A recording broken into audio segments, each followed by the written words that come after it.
Anyway, I figure I would let y'all have choice of dice tonight. We got the one I used to start off with. We got the light green and silver metal. The dark green, kind of hard to see, but it shows up kind of like that anyways. We got the heavy metal one, the heaviest of them. Remember, we're in the middle of book 2. So we had left off on the carriage. We had gotten on the carriage and we had a carriage ride. And we were about to stop at an inn.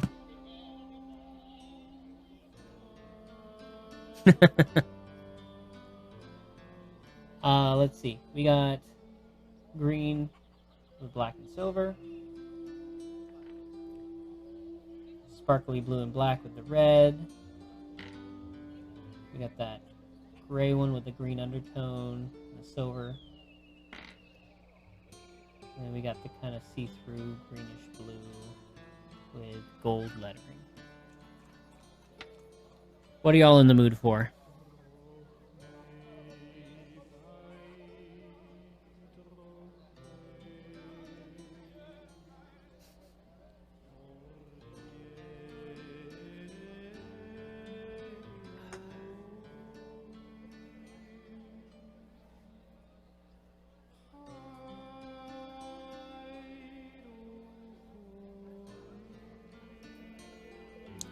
Smart guns only have attention. That's fine.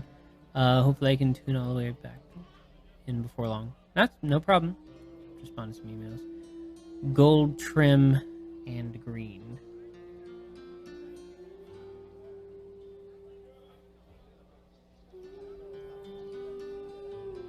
Wait, gold trim. You talking about this one right here?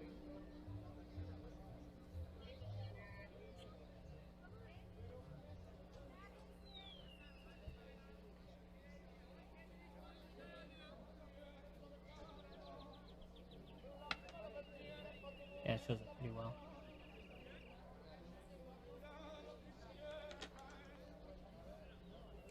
Alright. So it shall be.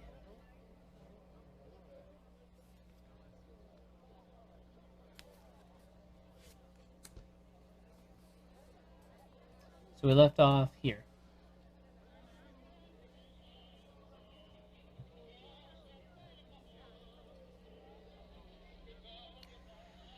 We have been riding in the cart for a while. We got introduced to all the different characters. There was the mercenary, the two brothers, the priest, and the merchant. I believe that's who it was. There we go. Now it works. All right. So at dusk, the coach stops at an inn on the coast road to Port Bax. The cost of a room for the night is 1 gold crown for coach passengers and 3 gold crowns for anyone else. As you are about to enter, the coach driver demands to see your ticket. If you have a ticket for the journey to Port Bax, turn to 346. We do have a ticket, so we will turn to 346.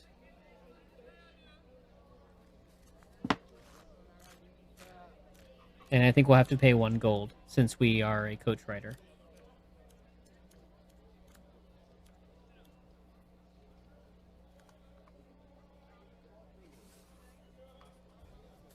So let's go ahead and grab that.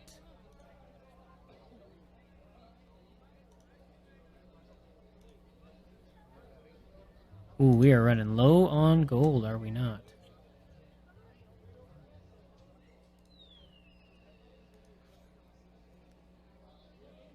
So, we have 5 gold. We have no meals. The driver nods and hands back the ticket. The inn is warm but poorly furnished. You must eat a meal here, which will cost you 1 gold crown, unless you have a meal in your backpack. The Kai discipline of hunting cannot be used on your journey through the wildlands, as it is a barren wasteland inhabited only by creatures called Zals, a weak and cowardly breed of Gaiac. Hi, Borat. So on Thursday, um, we do what's called Tabletop Thursday, and we do different types of tabletop games. Right now, we're running a series of books called Lone Wolf.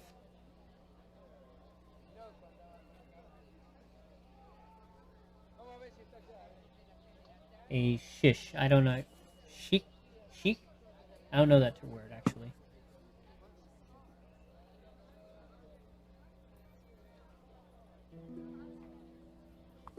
But no, we'll be playing Vampire again on Tuesday. So Tuesdays are when we do Adventure Time, and we're on the computer. And on Thursdays, we have Tabletop.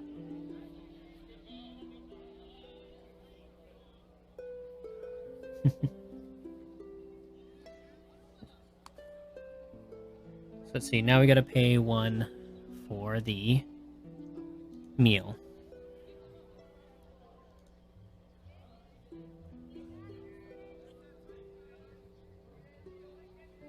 No, you're alright. If Borat, if you want to hang out, this is kind of how it works. Let me put... This is what we do.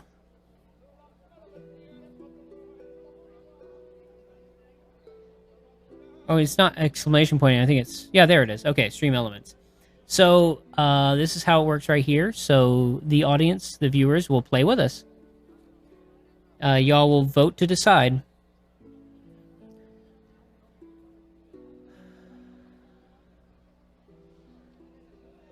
Kind of disappointed. What's the name of the card shop again? Okay, so you're talking to Strauss. Okay. But anyway, Borat, but yeah, so Borat, that's kind of how it works. And so I'll go along and read about the story and do any combat and things like that. And if we come to kind of a fork in the road, everyone will vote on where they want to go. In this case, let's say if we come to a left fork, you do like hashtag left. And you see how it shows up on the screen there. And that's how that works. That does sound exciting though, Slow. But I'll let y'all sort that out because I got no clue.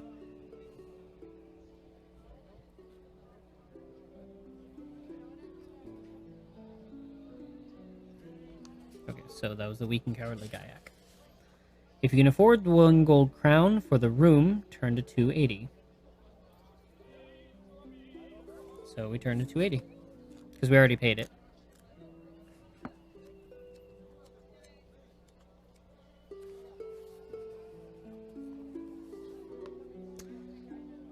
You sleep deeply without being disturbed before rising at dawn, gathering your equipment and joining the others as they board the coach. For 2 days and nights, the coach follows the trade route across the flat, treeless wildlands. It stops only to allow the driver to sleep, but on the morning of the 9th day of your quest, there is an unfortunate accident. Okay, so we gotta roll for seeing what happens. 0 through 4 will turn to 2, 5 through 9 will turn to 108. Alright, so let's roll dice to see where we are going.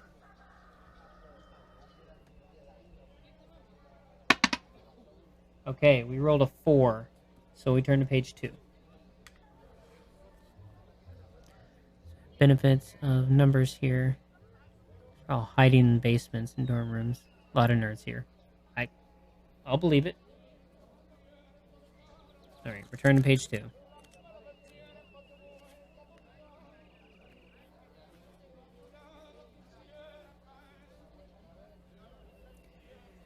You are traveling along a narrow section of coast road, which follows a dizzy course beneath high, overhanging cliffs. A rockfall has blocked the road ahead, and you must stop to clear it. You are helping the driver to lever a large rock from the path of the carriage. When you hear the sound of falling rocks, a boulder crashes down from the overhanging cliff, killing the driver before you can make any attempt to save him. He was standing less than six feet away from you at the time of his death. If you have the Kai discipline of 6 cents, turn to 42. If you don't, turn to 168. We do. Yes, we do. So we'll turn to 42.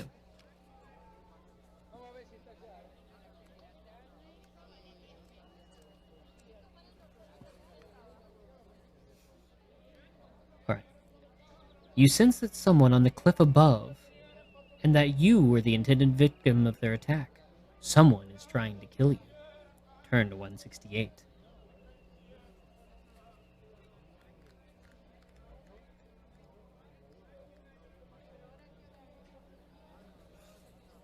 Mm-hmm.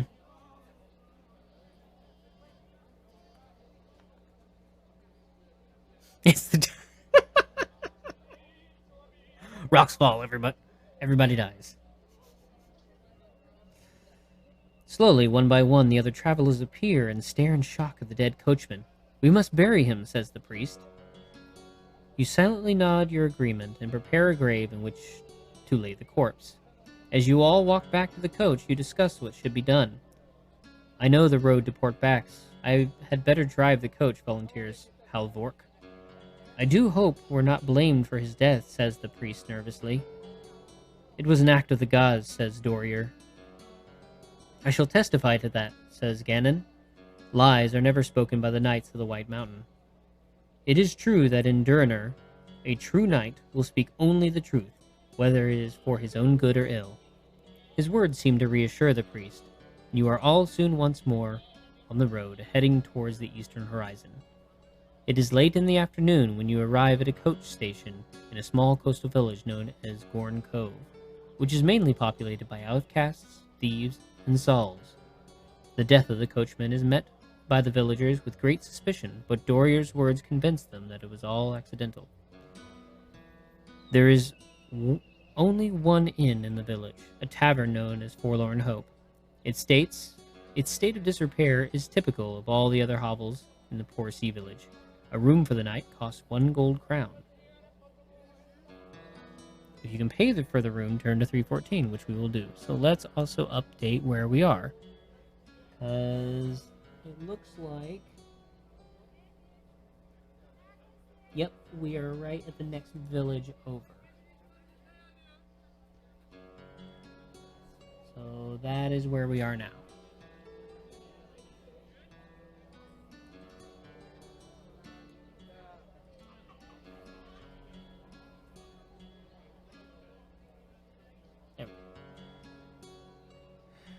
So another gold crown down. We are down to 3. It's getting tight. This is a very expensive trip. Do they have continental breakfast? I would hope so. All right, 314 it is. Not a lot of choices, just a lot of if-else statements, it seems so far. And then one random. I'm sure we'll get to some choices pretty soon.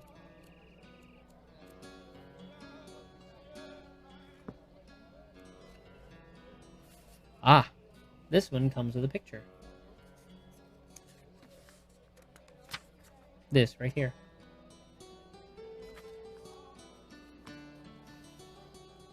The innkeeper is a thin old man with only one eye. He hands you a key and points to a balcony opposite. Number 2, the red door, he says. The other travelers each pay their 1 gold crown, collect a key, and make their way across the crowded tavern floor towards the stairs. We must make plans for tomorrow, says Dorier. The others nod, and all nod in agreement. I suggest we meet here in the bar in 1 hour to decide what to do. As you close the red door to your room, for some unknown reason you recall the words of Captain Kelman when you left Holmgard Harbor. There is evil treachery at work when the enemy already has plans afoot to thwart your quest. An hour has nearly passed when your thoughts are disturbed by a knock at the door. It is the innkeeper, and he is carrying a tray of hot food. I hope it'll be like mine. Me reading forever. My gosh. We had like 2 choices, then you had to read a whole dang novel.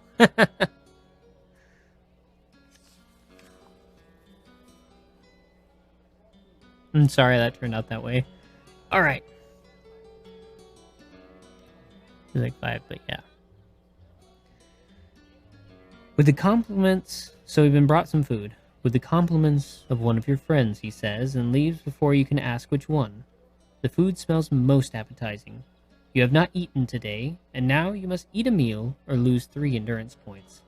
If you wish to eat the hot food put before you, turn to 36. If you do not want to eat the food, turn to 178. If you have the Kai discipline of hunting, turn to 290.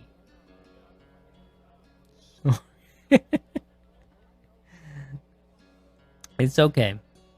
So, we now have a choice before us. I do not think we have hunting. No, we do not. But we do have healing. So, we only lose 3. And in 3 turns, we will be back up to full health. Because this is suspicious. We don't know who it's from. We know someone's trying to kill us on this trip. And suddenly, a free hot meal arrives. Which sounds suspicious. What do y'all want to do?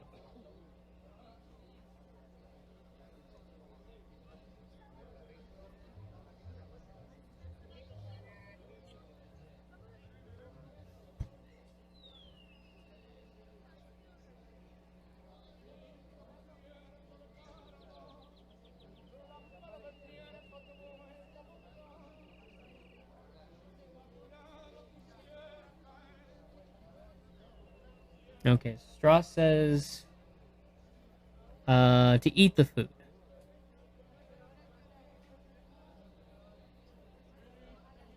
Does everyone else say eat the food or not eat the food?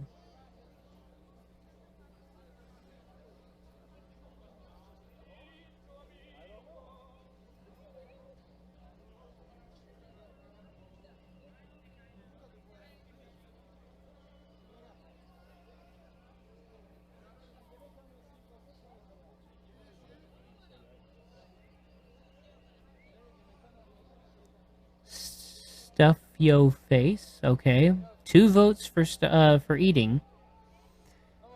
Now, I will say that I personally think that this is going to be poisoned. And I doubt that it's going to do damage. It's more than likely going to be an insta-kill if we do eat it. But so far we have 2 votes for eating.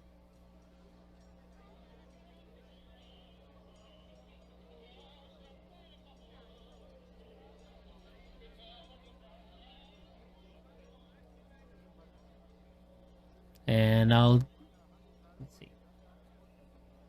Since it's 7:59, what I'll do is I'll wait till 8 o'clock for any other votes to come in. So that gives about a minute or half a minute, depending on how long it is. And then we will... I want to change my answer to not eating. Okay, so now we're stuck half and half.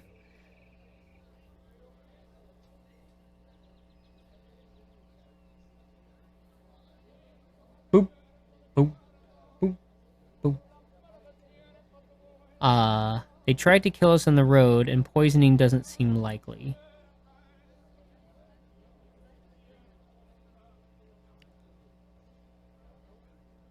I don't know. At this point, I am suspicious of a hot meal. Especially since we've paid for everything along the way.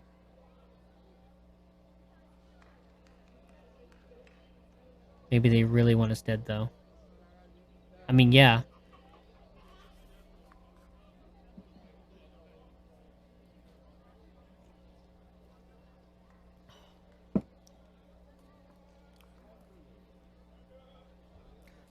And I will say, it does give us the chance to... because we says we can't hunt. Right? We can't hunt here. So why would we use the Kai discipline of hunting if it wasn't to detect whether or not there was something wrong with the food? But see now, so it's 8 o'clock, but now we're cut in half. So there's one set. We got 1 vote for eating, 1 vote for not eating. So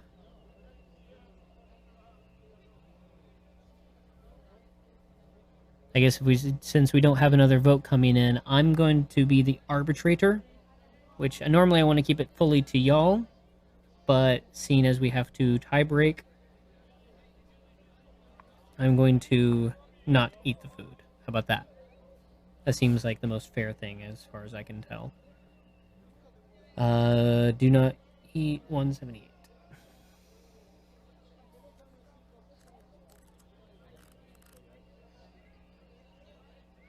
Split the vote. What? See what both do? Is that what you're saying, artist?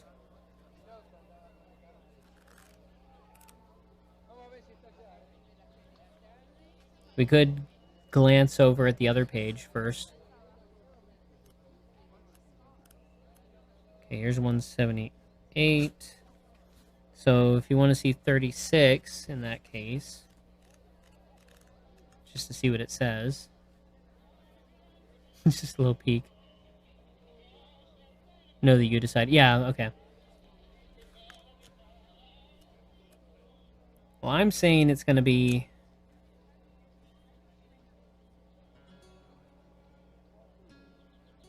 Oh, look. Poison, poison, poison.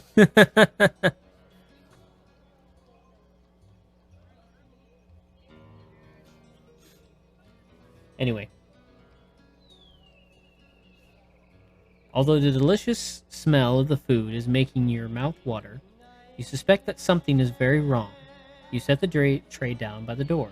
Your hunger has made you tired, and you decide to take a short nap before meeting the others in the bar. When you awake, you see the bodies of 2 dead rats lying beside the food tray. They have been poisoned. The shock soon turns to anger when you realize that the poison in the food was intended for you. You grab your equipment and leave the room, intent on discovering your would-be assassin. Turn to 200.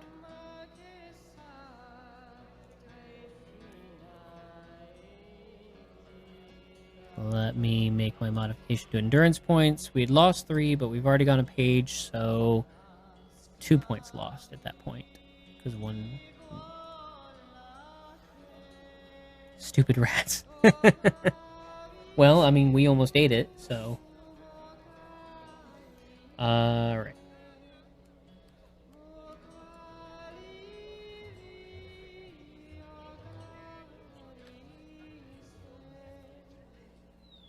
I guess, Borat didn't want to stay to play. He was the newest subscriber yesterday because I was playing Vampire Bloodlines on Tuesday, but apparently he's wanting Bloodlines, not this, so that's fine. All right, we have another illustration. 200. Oh, okay, so this is everyone here. So we have prefers the VTM streams. Yeah, and that's fine. That's why we have some variety. So there's going to be the mercenary. There's going to be the 2 brothers that are the knights. We have the merchant, and we have the priest. Yeah,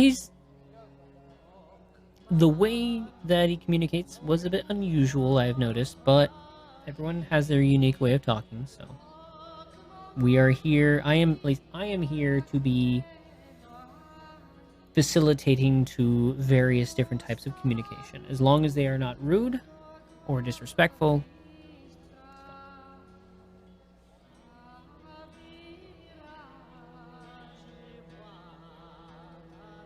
All right, 200.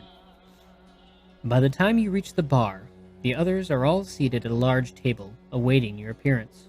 Drawing closer to the table, you realize you have found your would-be assassin. You will have to attack without giving any warning to your enemy, so study your fellow travelers carefully, then make your decision. Exactly. We don't know. What I do know is that they are very knowledgeable about Vampire the Masquerade lore, because they knew a lot of stuff that even I didn't know, and I was used to play the tabletop RPG back in high school. So, if we want to attack the Knight of White Mountain named Dorier, turn to 7. If we wish to attack the merchant named Halvork, turn to 60. If we wish to attack the adventuress called Vivica, turn to 85. If we wish to attack the priest called Parison, turn to 158. If you wish to attack the Knight of the White Mountain called Ganon, turn to 270. to that end,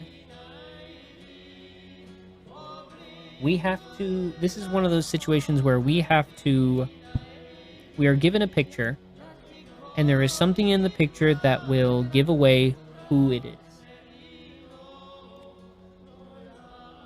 So here is the adventuress.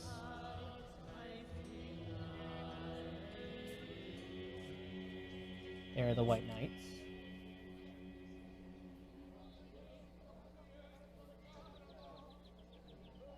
The merchant. And the priest. So y'all see anything specific that would give away?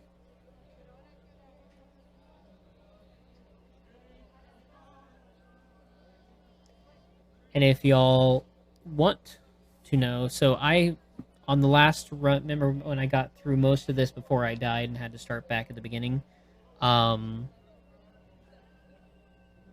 So I figured out who the killer is here. So if y'all want a hint, if y'all can't figure it out, I am willing to give it. Priest has snake tattoo.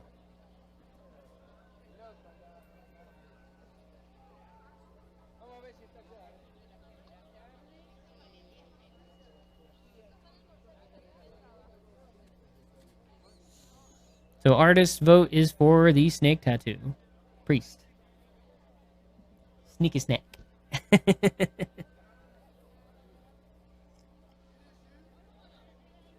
So Zipporah, you thinking the priest too?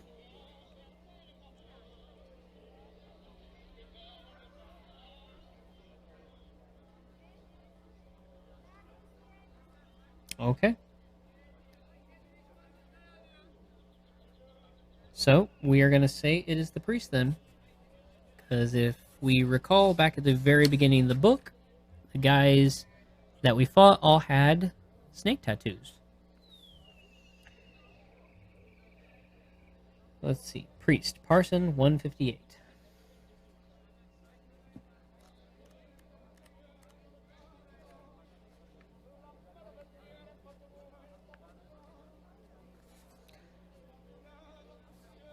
The priest does not seem to be surprised by your attack, and he draws a black sword from beneath his robes.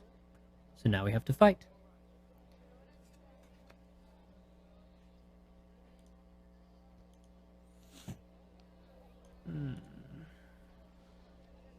So let's get out the stat information.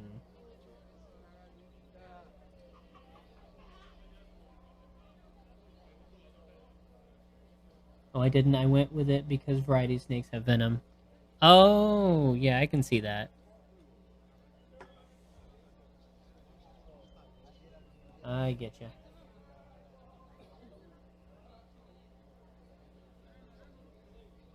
So, let's see what we got going on here.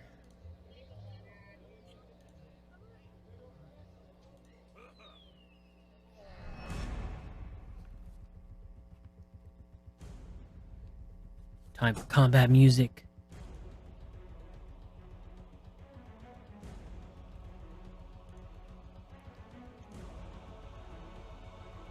Let me put this information here. We have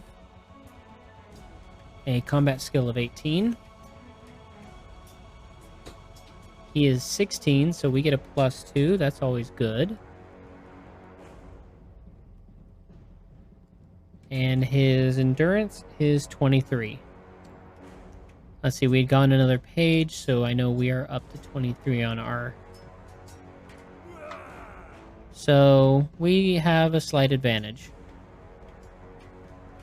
Okie dokie.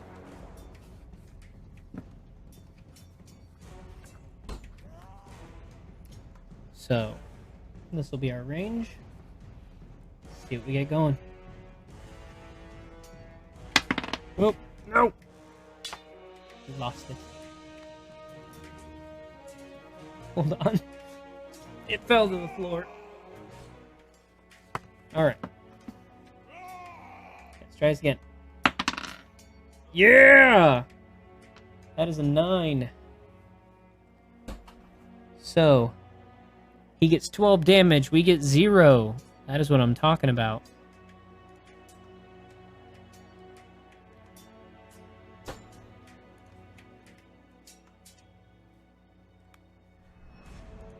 All right, he is down to 11.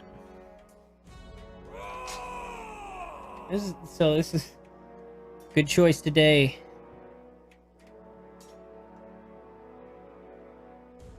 I rolled an 8. Oh, and then it has to balance out with a 1. So he loses 4, we lose 5. So he's down to 7. And we are down to 18. So we are still in a good place. Plus healing. Another 1. Okay, what's going on here? We are down to 13. I need to roll better. I need to get it rolling. But he's down to 3.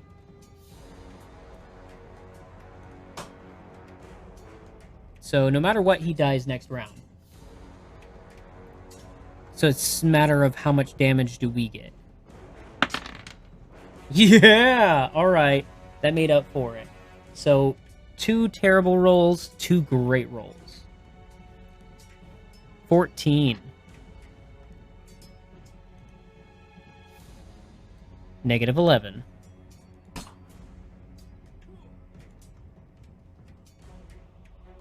Ta-da!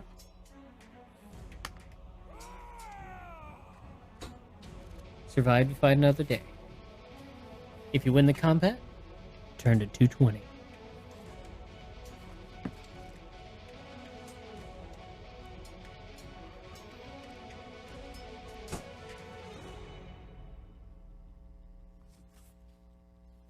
I like Hawaiian rolls myself. I love Hawaiian rolls, actually. They are still... Oh, man, now I want Hawaiian rolls. I'm hungry. Alright. It's still light outside. That is driving me crazy. Okay. Searching the body, you discover all you need to prove that he was an assassin. In his pockets, you find a half-empty vial of Nadern sap, the deadly poison that was used to taint your food. Then there is a scroll written in Gaiac, giving details of your expected arrival in Port Bax. He must have located you at Ragadorn and hatched his murderous plan there. You notice that the weapon he carried is a Dark Lord blade, fashioned of black steel and forged in the furnaces of Helgadad, the infernal city of the Dark Lords beyond the Durncrag Range. Only there, in all of the vast Magmund, can black steel be made. But the final proof of his true identity is the serpent tattoo on his left wrist. The harbor thugs who attempted to kill you before you had even left Holmgard bore exactly the same mark. His purse contains 23 gold crowns, which you may keep. Huzzah! Past 10, yeah. I remember when I was up in Maryland, it was doing something similar. But the worst part about it was in winter. I would go to work and it was dark, and I'd come out of work and it was dark. And it was depressing as all heck. I didn't even know what SAD was, seasonal affective disorder. I had no idea what SAD was until moving to Maryland, because I had always lived in either Texas, Florida, or California. And you can't avoid sun, even in the winter there. So now we are up to 26 gold. And let's start packing up the hit points. 14. So that is pretty good. Yeah. Oh, I know. Yeah. Apparently it was an issue all the way up there. Learned about it in I was like, oh, that. When I started working from home there, when I started doing a martial arts dojo out of my garage, I converted it into a dojo. I didn't deal with it as bad, but when you do office work and you don't have any windows, yeah, it was a big issue. Alright, turn to page 33.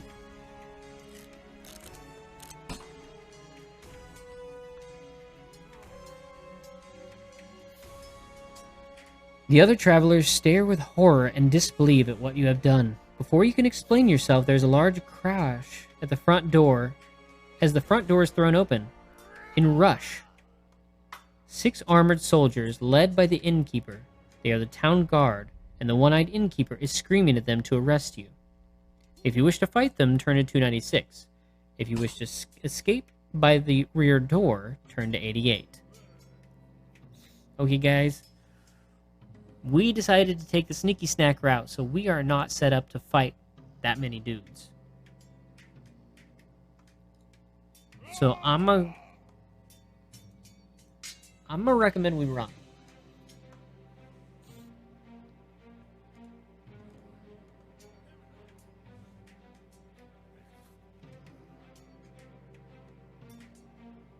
Okay, so artist says escape. Dead. Dead if we stay, more than likely.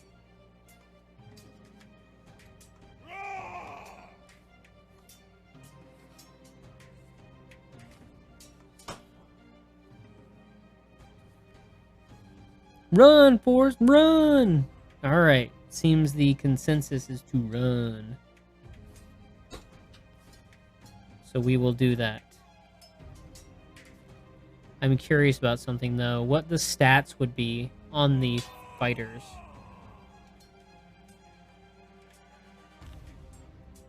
Endurance 22, endurance 20. Oh, no. No, we wouldn't have done it. Nope. Yeah. We wouldn't have done it. Because we had a chance we could fight each of them one at a time, so their individual combat's not that high. But with our roll chances, it's going to be like half awesome, half sucky, and we are going to run out of EP before we get to the end. So, 88.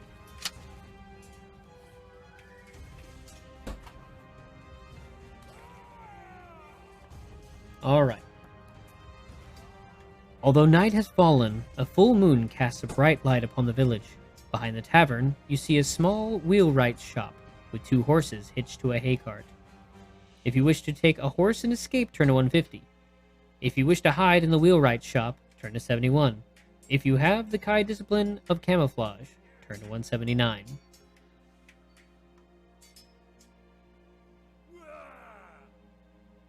We do have camouflage.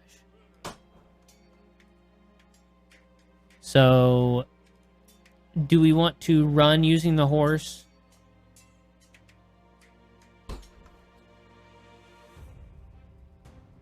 Do we want to try and take our chance in just regular hiding, or do we want to use camouflage? Like, get the heat off of us first before we take a run for it.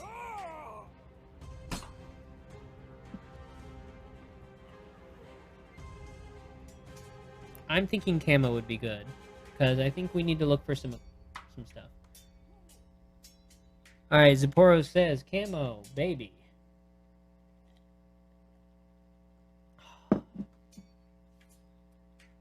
Hashtag you can't see me. Exactly. We tap the discipline. We should definitely use it. Well, that's 2 votes, so that seems like it'll be the majority for those that are voting. So let's go ahead and take camouflage. 179.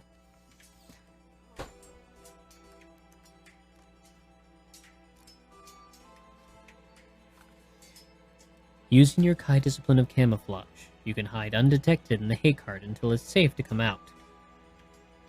If you wish to hide in the hay wain, turn 82. If you'd rather take a horse and leave, turn to 150. If you wish to enter the wheelwright shop, turn to 71. So, the discipline says that you should use the hiding in the hay. So, do you want to keep with the same vote and continue and go with what your training says to do?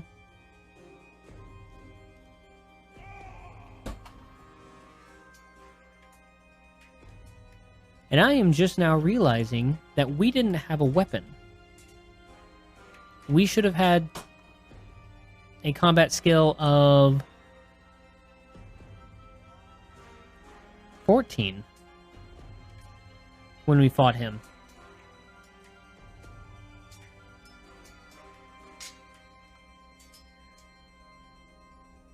Believe it. Okay. I'm curious because I'm wondering based on our 2 rolls. 2, 4, 10, 11. Yeah, he still would have died within those 4 rolls.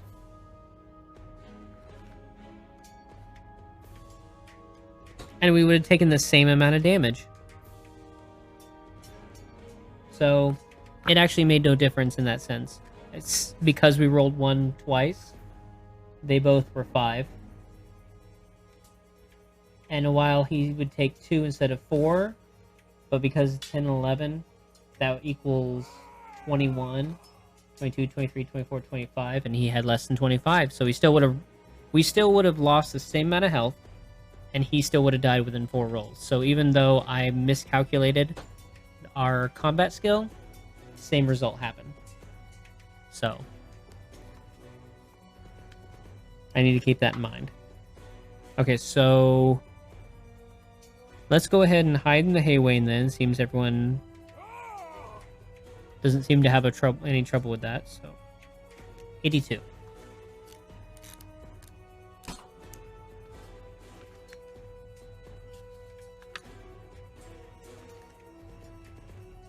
When you are certain that the angry mob has passed, you jump from the haywain and run stealthily along the street, dodging from one shadow to the next. To your left, there is a shop with a sign above the door. Guino's Weapon Smithy. There's a light in the window, and the door is open. If you wish to enter the shop, turn to 55. If you rather continue your escape, turn to 347. So, we don't have a weapon. This might be our chance to get a weapon. What do y'all think?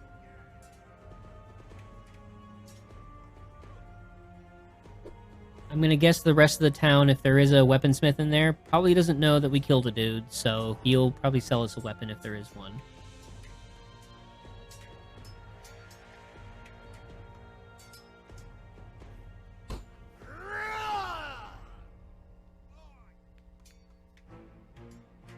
Alright, artist says buy the weapons, borrow a weapon. Alright, let's go inside, get ourselves a weapon. Because we do not want to be in that situation again. Aha. A large man dressed in leather apron is busily sharpening a fine broadsword. That's my favorite one of this game, because I like how it looks. He is seated at a grindstone that sends a shower of sparks high into the air every time he touches the blade to it. He bids you good evening and offers you the broadsword. 'Tis a fine blade, wrought of Duranese steel. It can be yours for only 12 gold crowns. If you wish to purchase the broadsword, mark it on your action chart.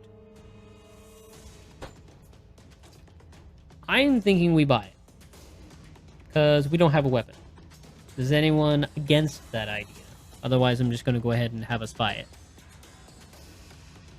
That seems kind of like a duh thing. And I'm going to calm down the music now that we are out of combat.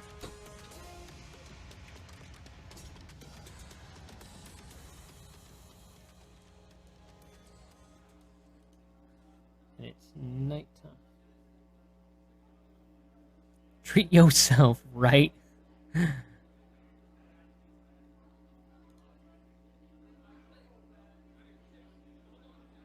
Alright, so...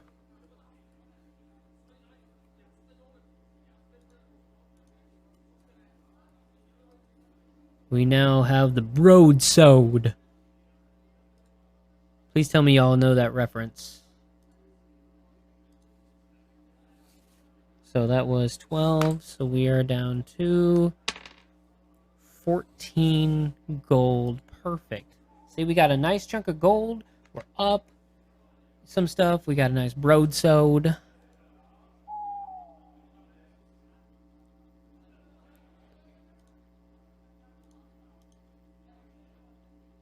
The broadsword.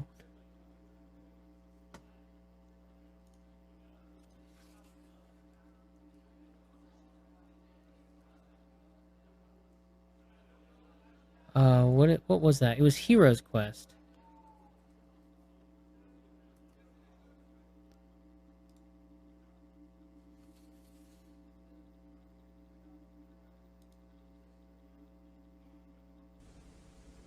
Hero quest. Deep inside. Dimension, face battling barbarians and evil. My broadsword. For adventure in a maze of monsters. Broadsword. Is Hero Quest, the fantasy adventure game where winning means mastering Broadsword. combat. I'll use my broadsword. And magic. I think someone edited this video. Once you get into it, you'll never be the same. Broadsword. Hero Quest. Now with 2 Broadsword. packs, the legend. God. Broadsword. Like, this kid's trying to be edgy, I'm guessing, for the commercial. So it's broadsword. My favorite little bit. Broads. Yeah, and that is... Mwah. Alright, so the question now is, do we wish to leave the shop by the front door, 347, or leave by the rear door, page 3?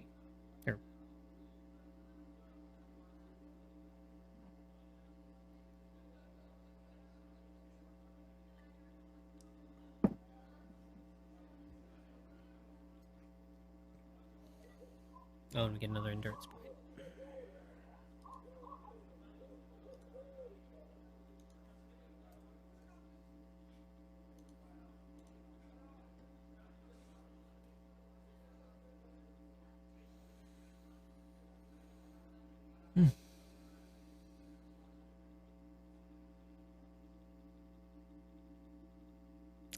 I think if I got affiliate at this point, I'd have to get sound alerts, and I definitely would have to have broadsword. Like, just either broadsword or I use my broadsword as one of the sounds that I would need to use. I have some sounds idea that I would love to have put in there, but that's definitely one of them.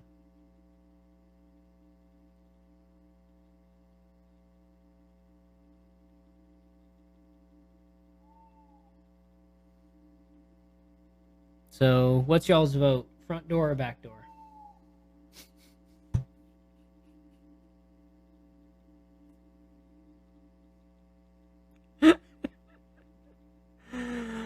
Oh, I am a dirty old man.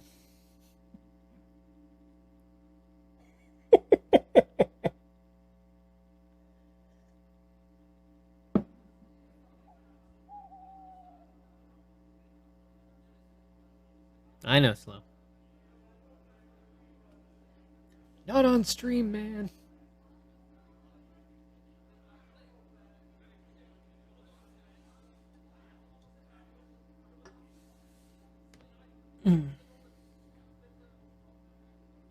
Actually, I think tonight I need to configure some, like, overlays or stream elements set up for YouTube.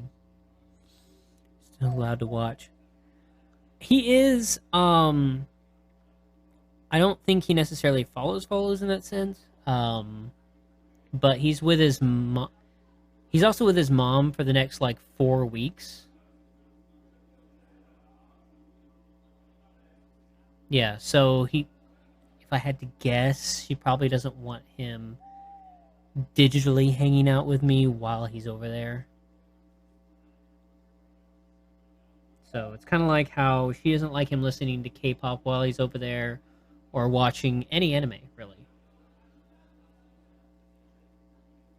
Which is weird, because... Anyway, I'm not going to get into that, but... So... You are correct.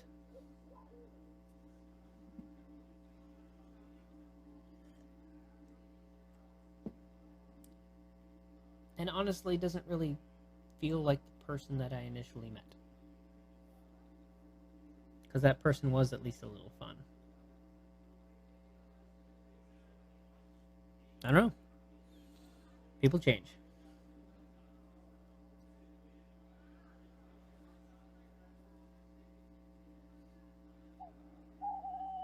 Heck, I wasn't even Christian when I knew her, so I changed.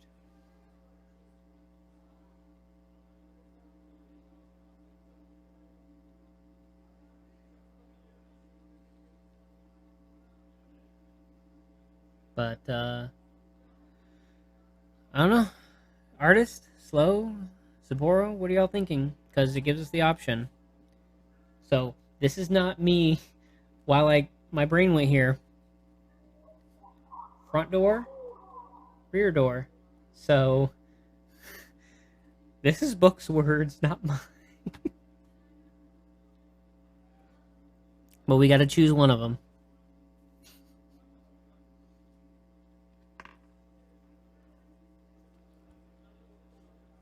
The rear.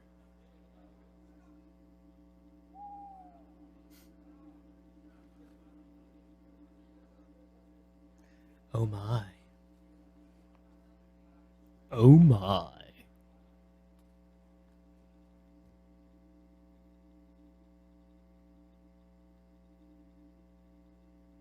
So one vote for the rear door. I'm definitely going to put Archer and Adventure Time quotes in there. Because someone should play phrasing for those kind of situations.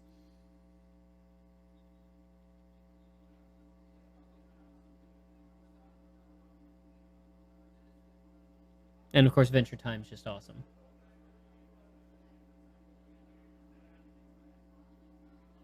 Anyone else have a vote? I'll just give it to 34 and then I'll go with the rear door. Unless other votes say otherwise.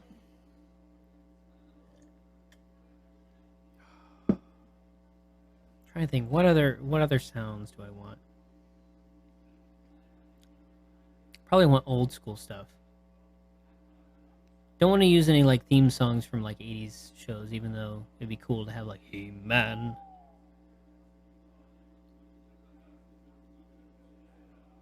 Maybe "I Have the Power." That'd be a cool one. That would play.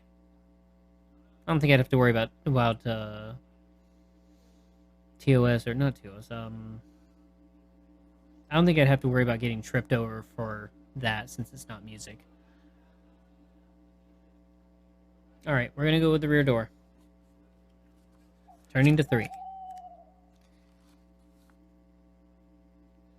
You enter a small alleyway behind the shop, at the end of which you can see a horse tethered to a post.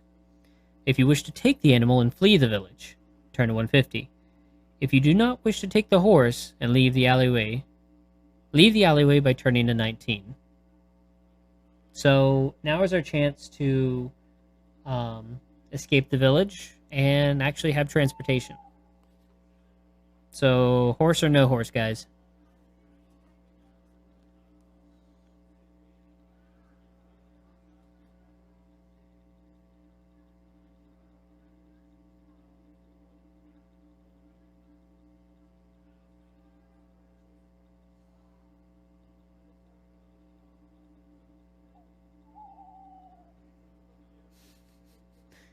Hashtag yeehaw.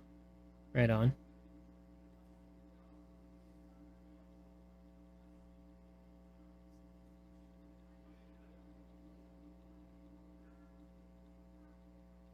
Yeehaw.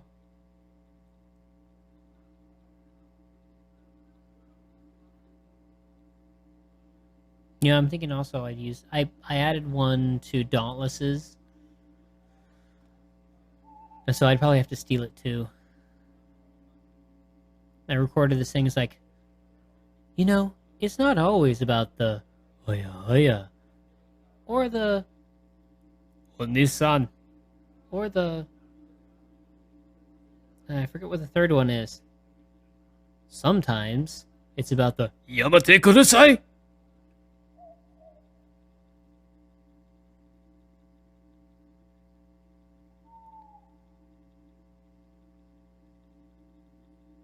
It was my male response to that little meme. All right, we're going to go with the horse. Turn to 150.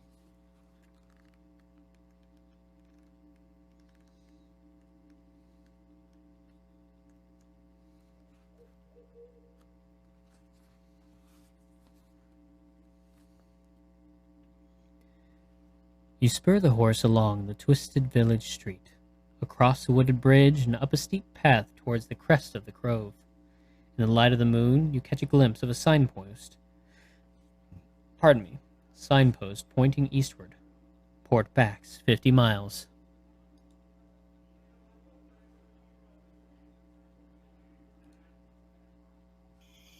You ride all night without sleep. As the dawn breaks, you are greeted by a startling change of landscape. The barren wildlands have given way to moors and waterlogged fens. That's a bit loud. And a dark shadow runs the length of the eastern horizon, for as far as the eye can see. This is the Durner Forest, the natural frontier of the mountain kingdom where it borders the untamed wildlands, and it is indeed a welcome sight. You are no more than a day's ride from Port Bax, but you are tired. After your night ride, you must eat a meal or lose 3 endurance points. If you have the kind discipline of hunting, you may use this skill to trap a wild moor rat or marsh bird for your breakfast.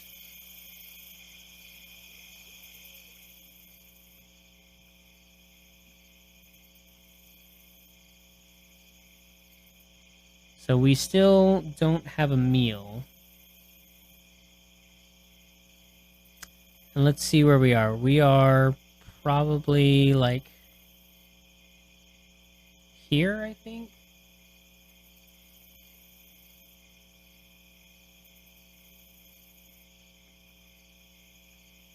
Oh, I see where we are. We are probably here. Just past. Oops.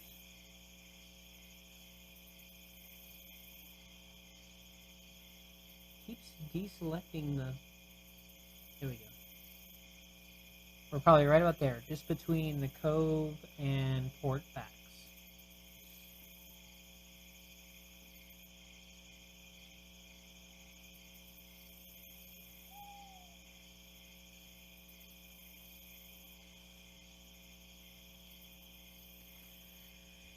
So we have to lose 3 endurance points since we don't have hunting.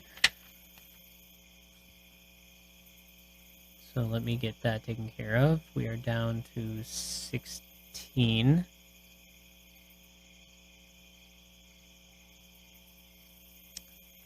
Alright. After an hour's ride, you come to a fork in the road. If you wish to take the left fork, turn to 261. If you wish to take the right fork, turn to 334. So that all we're given is the fork in the road. However, if I move the wolf's head here,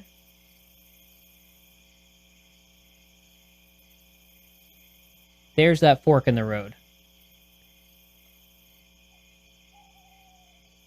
What I know from last time that I ran through here is that if we take the right fork, there should be a tower with a knight that might give us some stuff. I have not experienced turning left, so I don't know what happens.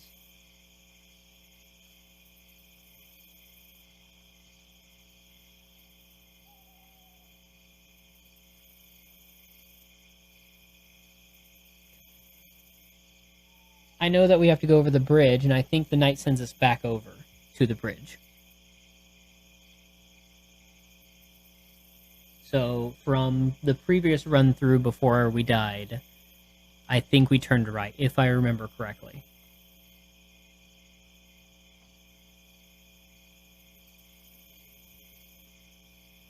Yes. It's tricky because all they give you is left or right. Because you think, hey, when you come to a fork in the road, take it.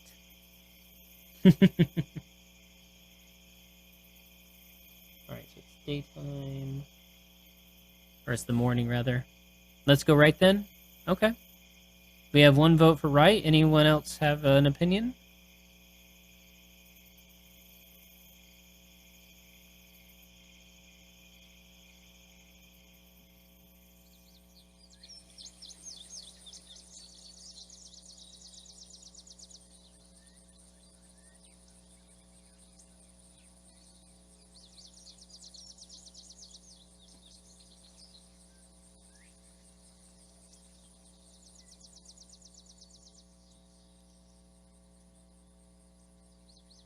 Oh, so Dream saying to the right, Zipporo says to the left.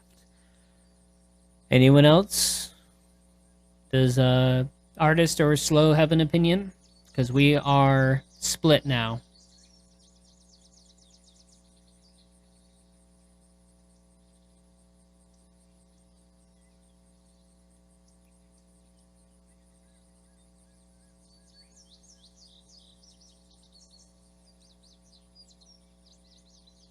As long as we don't all agree.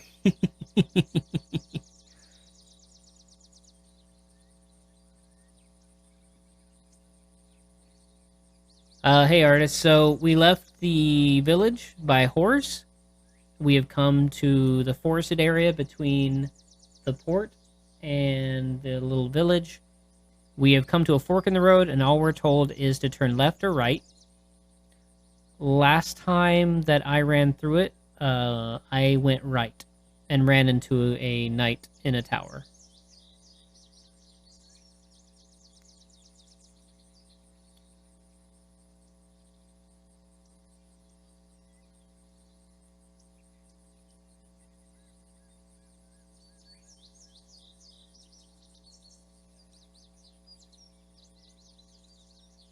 And then right now it's one vote for turning right, one vote for turning left.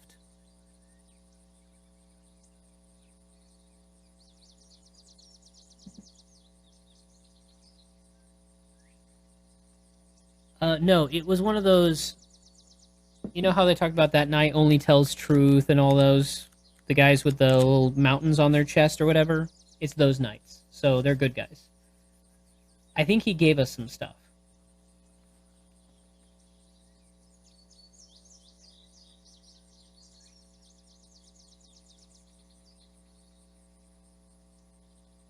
Okay, so we have 2 votes for left and 1 vote for right.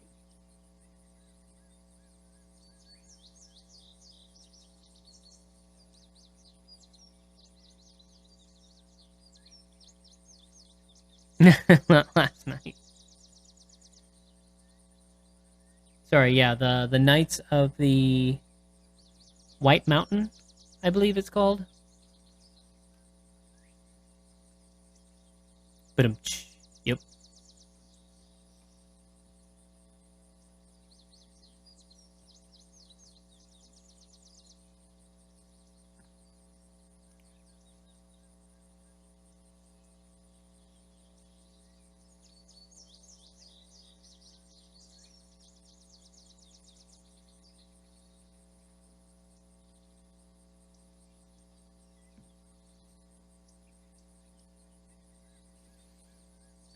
So as it stands, we are 2 and 1.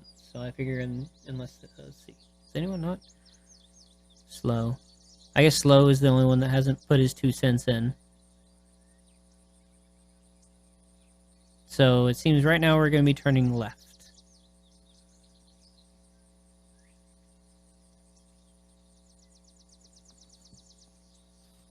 So let's see. Left fork is 261.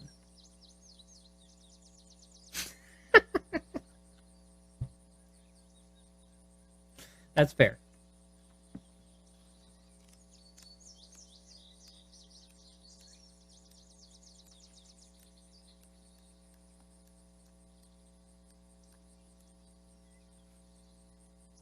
Holding out for a raise, probably 3 cents or more.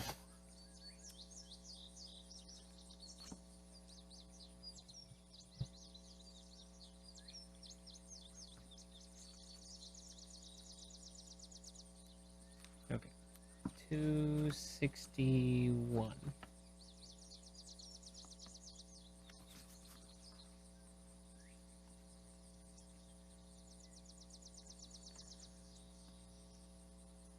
Do you typically charge to type this much? The road follows a course along a high, grassy ridge for many miles before turning northward to the coast. You pass a village where the houses curve in a circle along a large pond of stagnant water. As you ride through, a gaggle of Zal children come running toward you, shouting and throwing stones.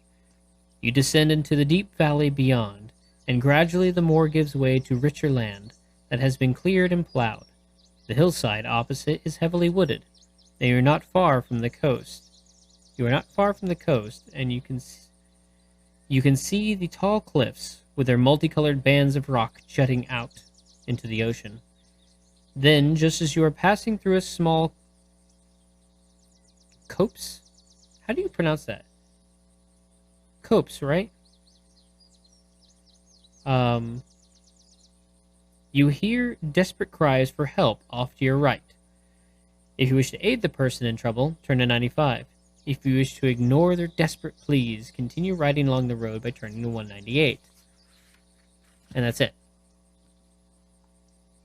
Fair wages are important when it comes to adventuring. So, question is, to aid or to not aid?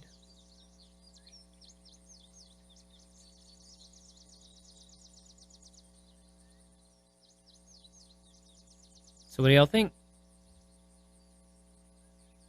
Oh, that's right. Next page over.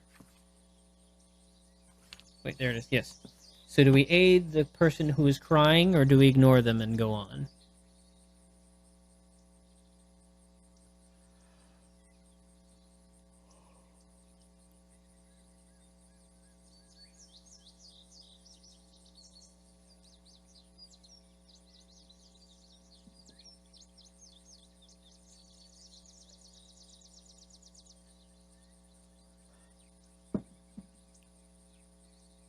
All right, Slow thinks it's a trap. Dream says to aid them. So we seem to be split so far. Sapporo, keep on walking.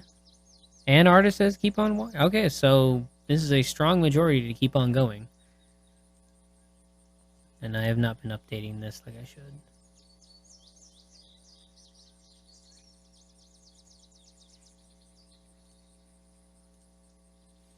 So,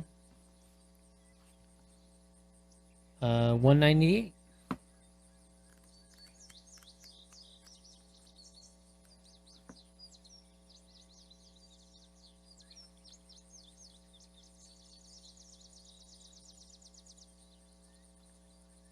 You have covered less than 20 yards when your horse rears up and bolts.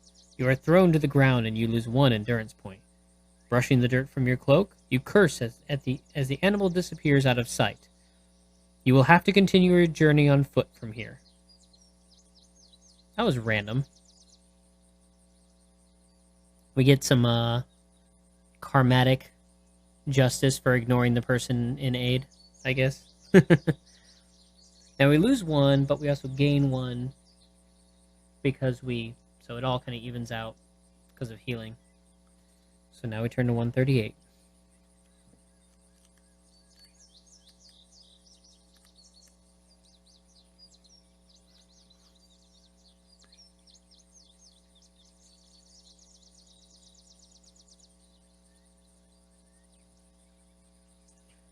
You have been walking for nearly 2 hours when you reach the peak of a hill and see the Durner forest stretching out before you.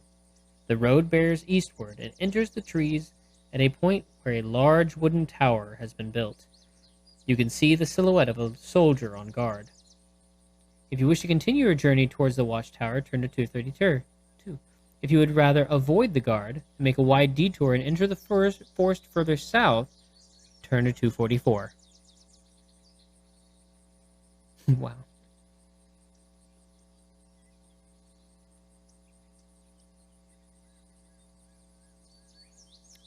So essentially, do we want to be seen or do we want to avoid? Okay, so Dream says avoid the guard.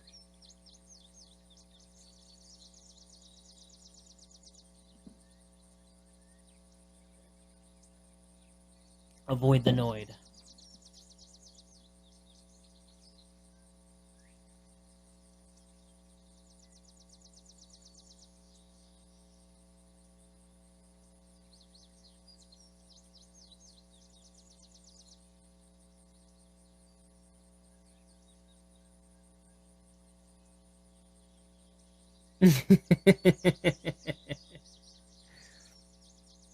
Dream, do you remember the Noid? Because I hear it's back. Like, I saw some advertisements for the Noid again for Domino's.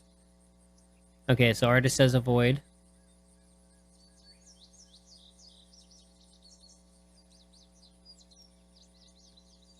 Alright, Zipporo says sneaky snack. So let us go to the south. Turn to 244.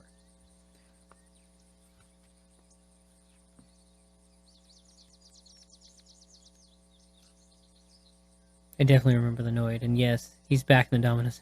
It's funny how the past haunts us.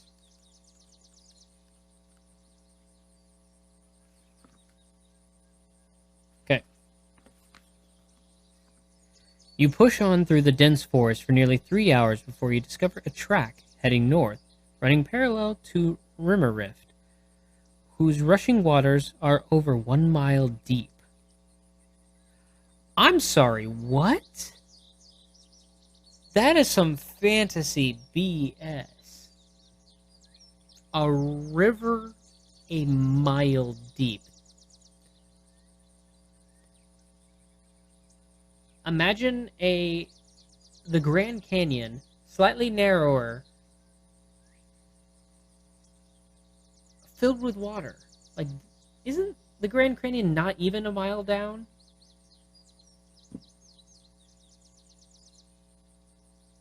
Anyway, sorry, I'm getting like lost out in the.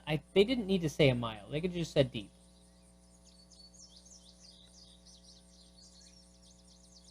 Yeah, if it's not. Yeah, it's just kind of like they want to throw in that fantasy craziness by saying, "Oh, it's a mile deep." Woo, okay. A mile is actually a good long ways when you're talking about up and down. It's like a lake in an east. All right. In the distance, you spot a bridge that spans the dark water at a narrow point. A small hut with a flat roof has been erected in the center, on top of which stand two soldiers. A sign points across the bridge, port backs. If you wish to cross the bridge, turn to 47. If you wish to avoid the bridge and continue along the path, turn to 207.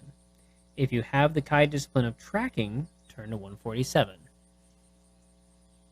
How do you even... I'm guessing it's like common knowledge. Like, oh, do you know how deep this place? Like, we found a mile-long plumb, and we plumbed the river to find out how deep. Yeah. Yeah, exactly, Slow. Yeah, some fantasy hoo-ha. But that's, that's the old school 80s fantasy for you. Okay, so we do have the Kai discipline of tracking. So do y'all want to see what tracking has to say, or what's up?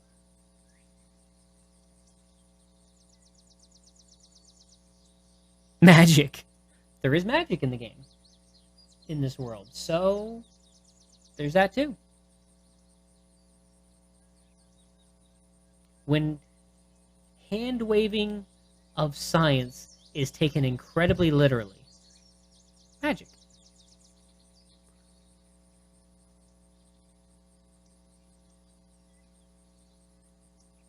147. All right. Seems everyone says tracking.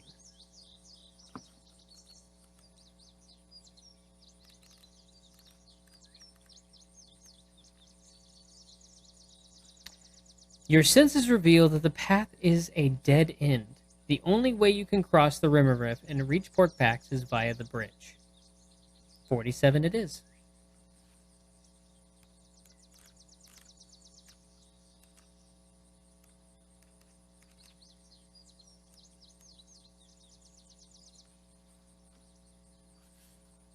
Uh-oh.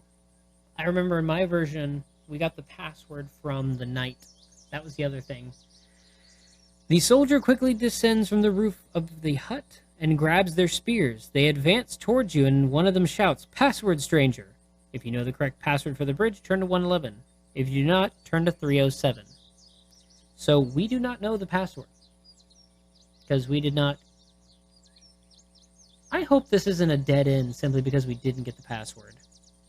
Maybe we'll be able to talk to them.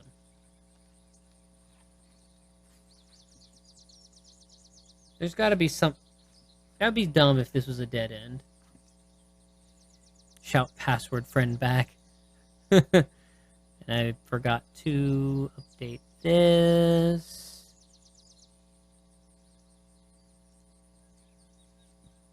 Okay, so 307.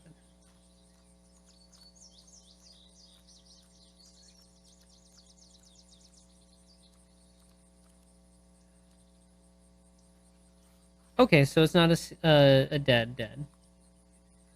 So, the guard looks angry and ready to attack. You will have to think of something quickly. If you decide to offer a bribe, turn to 57. If you decide to show them the seal of Hammerdal, if you still have it, turn to 140. If you think it is safer to draw your weapon and attack, turn to 282. 1, 2, 3, 4, 5. 1, 2, 3. We still have the seal of Hammerdal. I get the feeling, based on how grumpy they are, that bribes aren't on the table, and we are not set up for... We do have the seal. I get the feeling the seal, because even if we don't, even if they try to, steal the seal, we can then fight them. Show them the seal, okay. So we have 1 vote for showing the seal. Alright, 2 votes for seal. Grumpy people like bribes. Show them that seal. Okay, so let's show them the seal. Let's see what happens.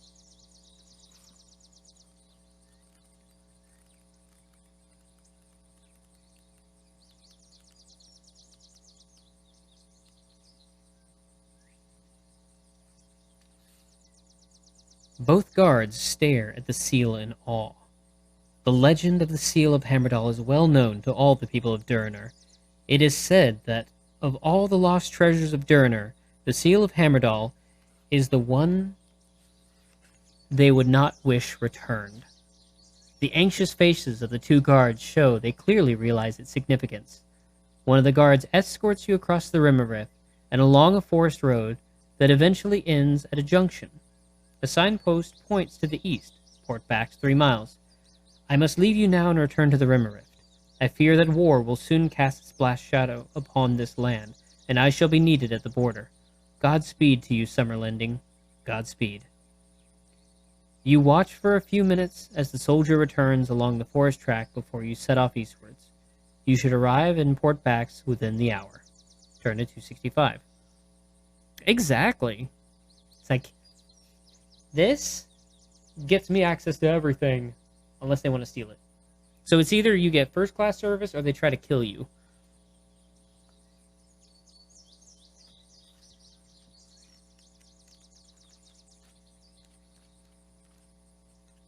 Either way, they know you're important.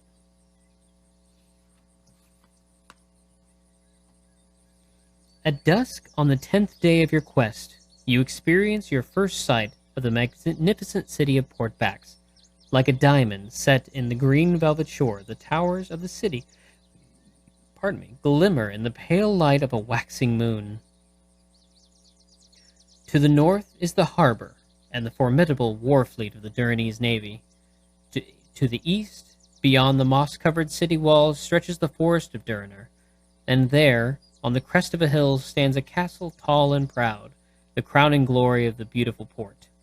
You enter Portbacks through an unguarded gate in the green city wall, and make your way through the darkening streets towards the harbor. As you turn into a tree-lined avenue, you notice the wide stone steps of a domed building to your right. You stop and read the brass plaque. City Hall. Despite the late hour, the main doors are open. If you wish to enter City Hall, turn to 84. If you wish to continue on your way towards the harbor, turn to 191. If you have the Kai discipline of tracking, turn to 252.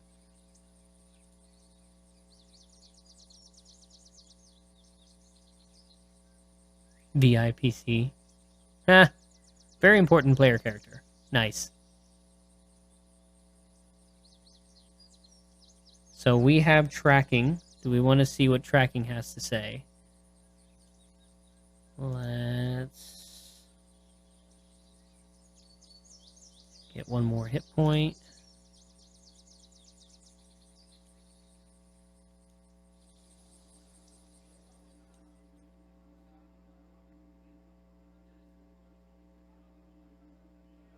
Yeah, I'm thinking tracking. I have a feeling we'll need to go to City Hall. Oh, geez, man, we overpaid for that broadsword. Look at this. But maybe it was a really nice one. Okay. Tracking, use that ability. Tracking, yep. Let's track.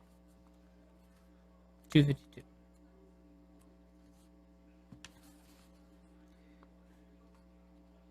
Use that ability. Come on down.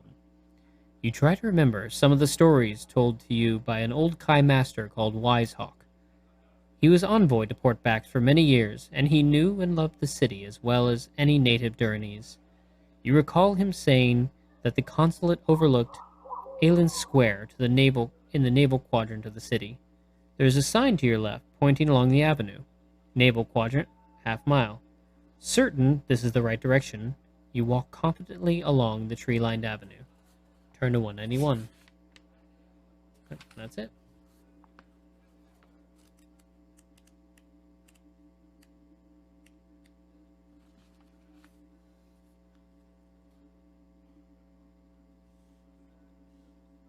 That mother.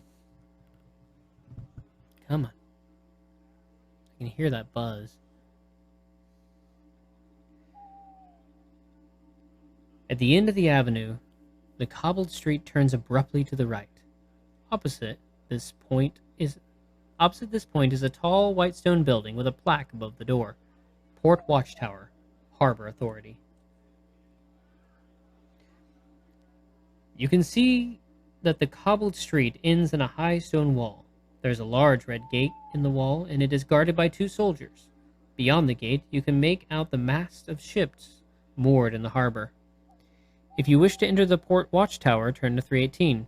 If you wish to approach the red gate, turn to 246. So, I have a feeling it means Harbor Authority means you have to have the authority to enter the port. So if we go up to the red gate with the guards, they're not going to let us in without proper authority, which probably means we need to go into Harbor Authority. What do y'all think?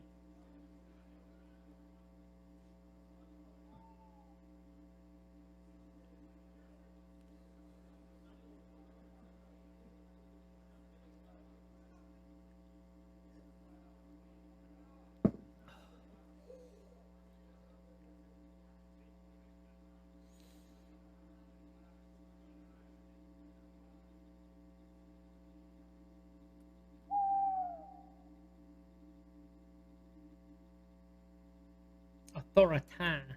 Respect my authority.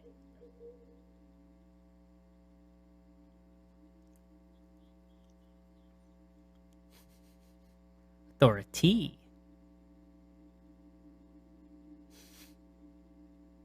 All right. Seems like the general consensus is the authority, and the authority. So let's turn to 318.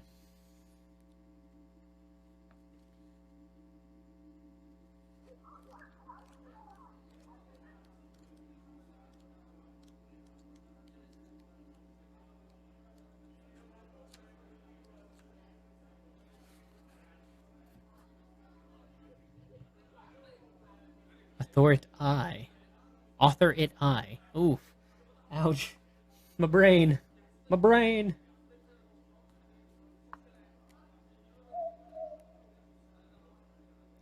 You are standing in a large empty hall. Opposite are 2 doors, each with a brass sign above them. If you wish to enter the door marked white passes, turn to 75.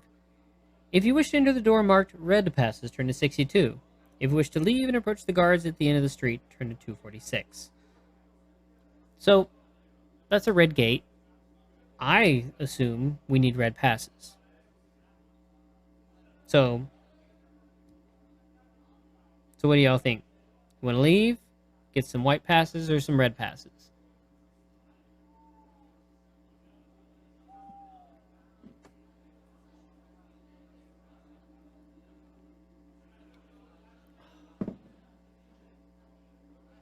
Sneak. I don't think there's anything to sneak slow.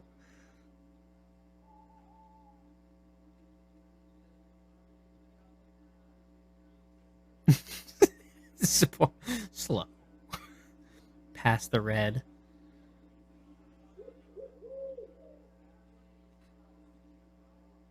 Okay. 1 vote for red. 2 votes for red.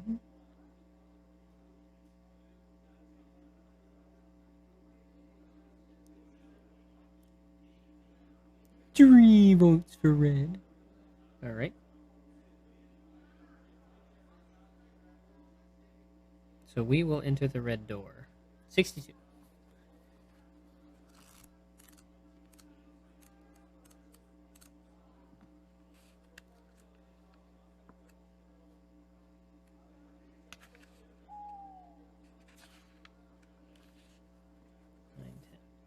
All right, I think we're also going to go another 50 minutes, so we're going to go until 10 Central and call it a night there.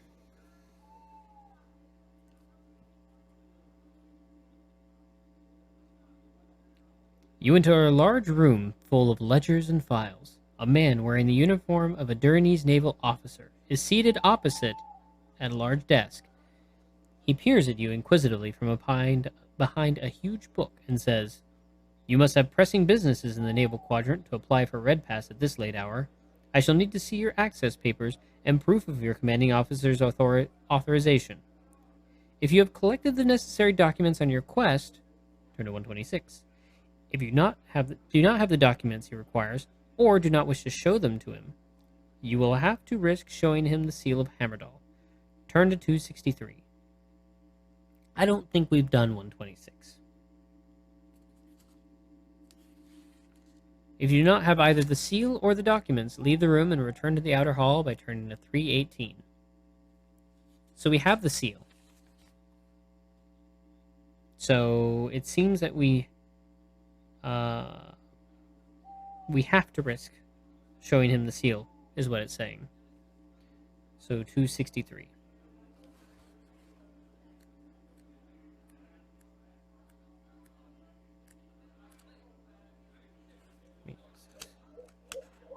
Yep.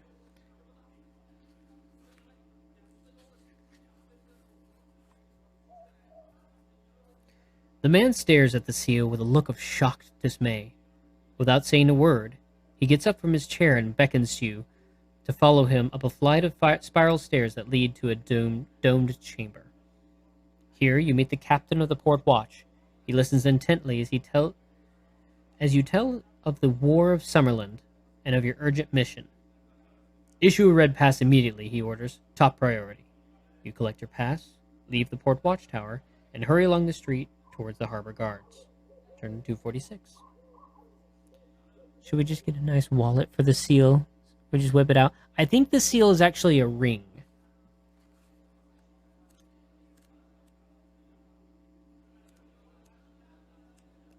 I get that feeling anyway. I could be wrong.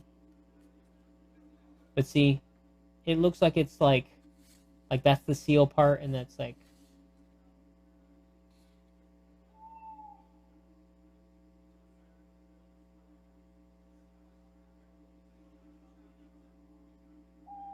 yeah, a magnificent golden ring bearing the royal arms of Durner.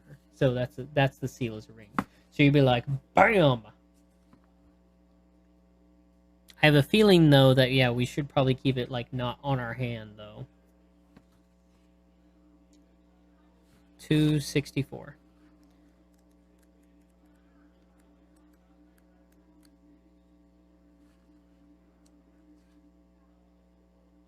Or is it 246? Crud. It's gotta be 246 then. There we go. One of the guards steps forward and demands to see your pass. Getting ready for bed. Good night, Sapporo. We'll see you hopefully next week, unless you want to hang out tomorrow on YouTube. Either way, we'll see you later.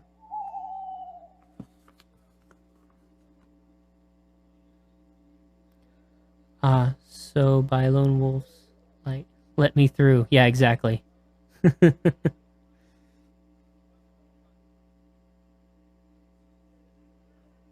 if you have a white pass, 170, which we don't. If you have a red pass, turn to a 2. If you do not have the pass, you will be refused entry to the harbor. Turn to 327. We do have a red pass. So 202.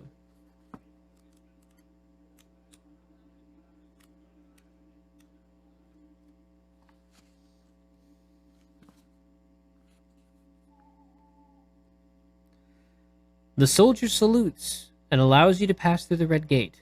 You walk into an open square lit by the tall beacons lining the quayside. To your relief, you sight the marble pillars of the Summerland consulate and the familiar sun flag of your country flying above it in the fresh night breeze. What if you have a multipass? Multipass. Multipass. I've actually thought about printing a multipass, 3D printing a multipass case for my vaccination card. I thought it'd be funny.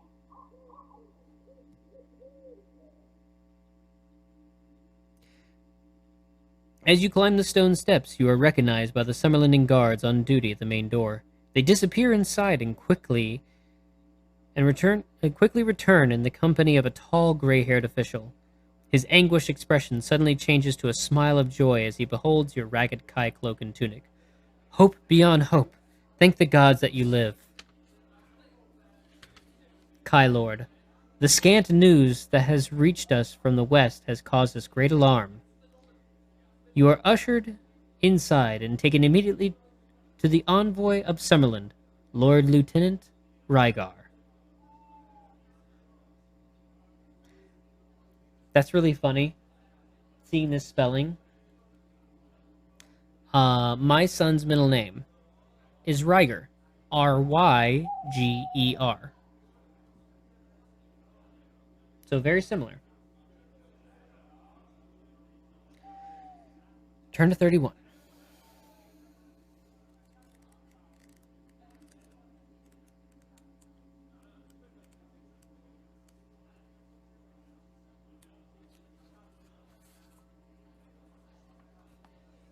Your first meeting with the Lord Lieutenant comes as something of a shock.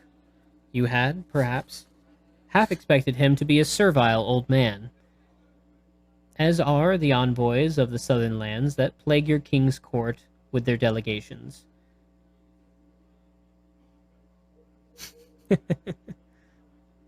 The man clad in heavy chainmail standing before you is neither old nor servile. You are soon to learn that Lord Lieutenant Rygar is an exceptional man. Born of a Summerlending father and a Duranese mother, he has become something of a legend in this city. In the last decade, he has led an alliance of the nation to victory against the invading ice barbarians of Kulti. Wise in peace, fierce in war, you could not have wished for a better company on your quest for the Summer Sword. Rygar orders that a sumptuous meal be served. It is by far the best food you have tasted since the war began. During the feast, you recall the events that have brought you to Port Bax and reflect on the daunting challenge that still lies before you. After the meal, Rygar sends for his physician, who attends to your wounds. His potions restore 6 endurance points. Then he advises you to sleep, for you are to leave with the Lord Lieutenant for Hammerdal in the morning. They can't rage or they melt. Ha! Maybe it's that Russian ice cold anger. You know? So we are fully healed up.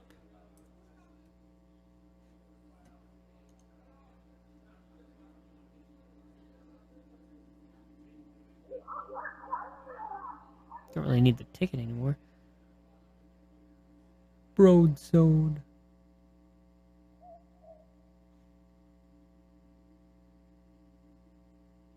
Okay, and we are here now. Alright. Early next day, you are taken to an enclosed garden at the rear of the consulate, where Rygar and 3 of his best soldiers await you on horseback. They are to be your bodyguard and guides on the 230-mile ride to Hammerdal. The streets of Port Bax are just beginning to come to life as you ride through the town. Passing under the moss-covered city gate, you now feel confident that your mission will succeed. Pick a number on the random number table. So we gotta roll. Here's that randomization factor. 4. 0 through 4, so we turn to 176.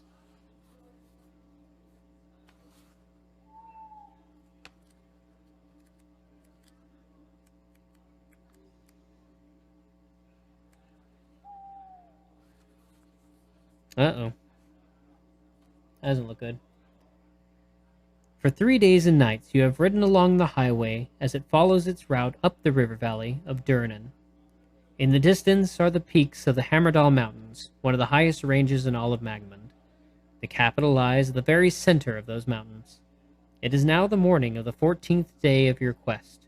You have made camp near a waterfall, where the fast-flowing Durnan drops over 120 feet. You are about to leave when a group of 6 hooded riders appear on the forest highway above, blocking your exit from the camp. Associated with this,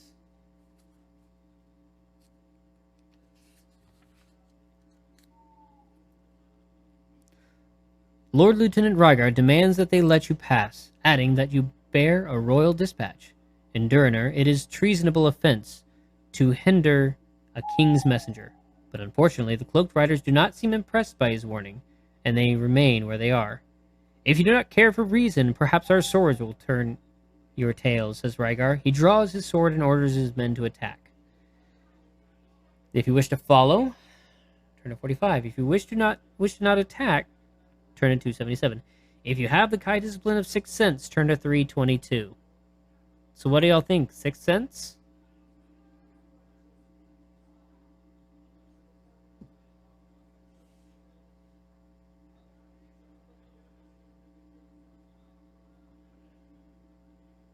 And we're about to get into it.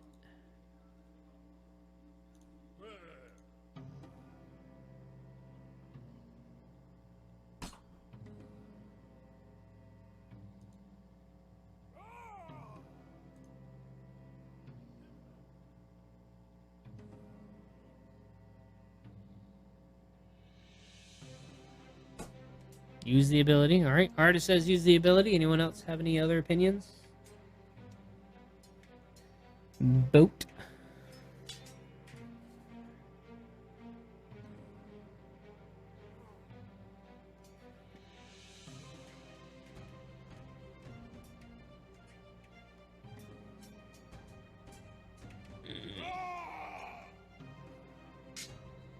Otherwise, what's the point in taking it? Exactly. I very much agree with that mentality.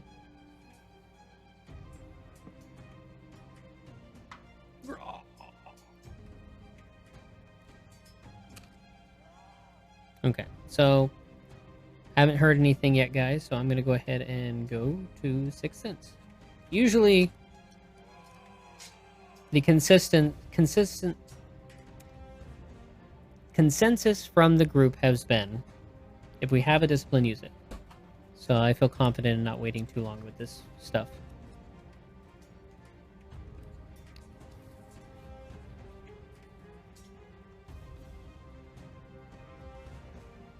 There is a strong aura of evil surrounding these cloaked riders. Your Kai sense warns you not to follow Rygar and his men on their impetuous charge.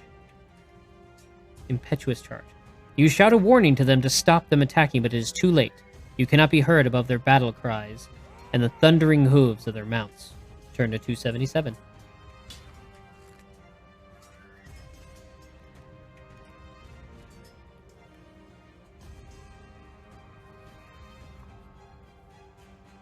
As Rygar and his men gallop near to the riders, one of the cloaked horsemen draws a black staff from beneath his robes.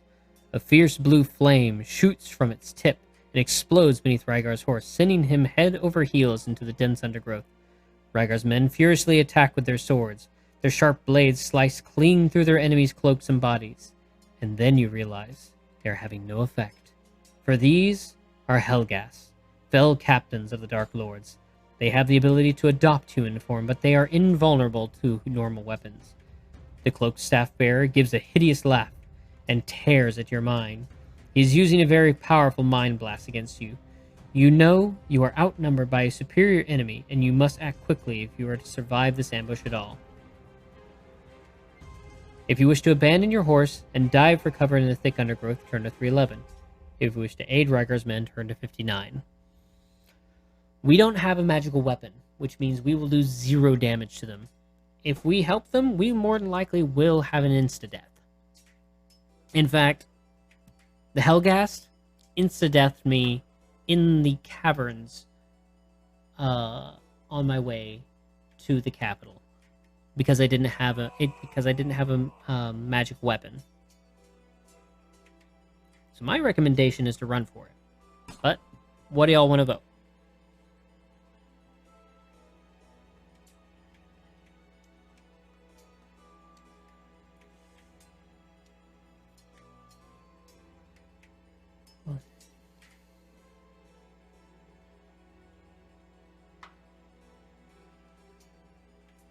Well, they are bodyguards, so we get in the thick. Well, yeah. Although at the same time, they're also like, well, if we die along with them, then their job as a bodyguard is in vain. Technically, we are there. So I know in this world the thought is regular soldiers are a losable asset as long as the Kai Lords are alive.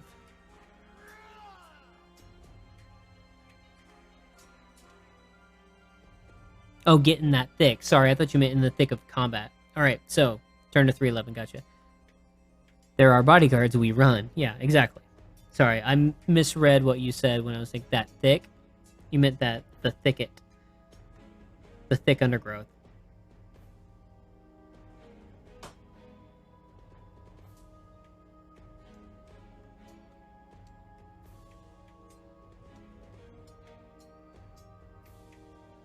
Yeah, no, that was my bad, because I was thinking, into the thick of it, into the thick of it, ugh. So, alright, we're voting to run.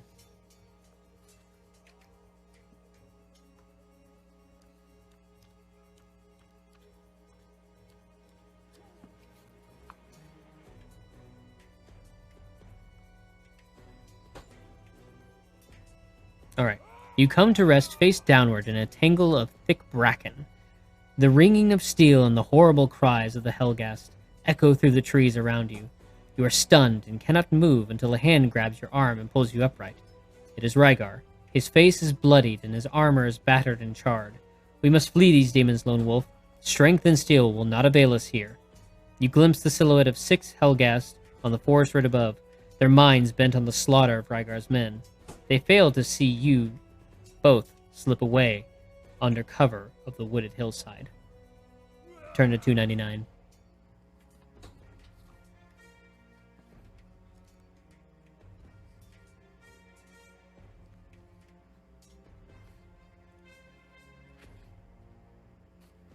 Ooh, we got a long one here. For 6 hours, you run without rest. The Helghasts are on the highway, and you are forced to make your way through the steep and wooded foothills to avoid the risk of capture. Many times, you feel that you just cannot go on, that the pain and the fatigue are too much to bear. But each time you falter, you are spurred on by Rygar. You marvel at his endurance, for he is not a young man, and he is clothed in the heavy armor of a summer-lending knight. I'm going to update. We are now here. By nightfall, you have reached the entrance to Tarnelin, the western tunnel through the Hammerdal Mountains. The 3 tunnels of the Durinur were excavated during the Age of the Black Moon, and each tunnel is over 40 miles long and passes through the huge circle of the Hammerdal Range to the capital. The tunnels provide the only access to the city. Rygar sits beside you and takes some bread and meat from his pack. Eat this, Lone Wolf. You must sustain your strength for the journey to Hammerdal. For from here, you must venture alone through the Tarnelin. I shall remain here and hold the enemy back for as long as I have strength to fight. Do not argue. That your mission should succeed is the only thing that matters. If Rygar is to hold off against the Helghast, He will need a magic weapon of his own, as his own sword is of no use against the creatures. If you wish to give him your magic spear so that he can defend the tunnel entrance, turn to 102. If you do not possess a magic spear or do not wish to give it to Rygar, turn to 118. Very worried. So, it seems that one of the paths in this Choose Your Own Adventure would lead us to a magic spear. My last time through, I didn't find it either. So I don't know what actually gives us the magic spear, but we have no magic spear to give him. So we must turn to 118. Curious how we get the magic spear.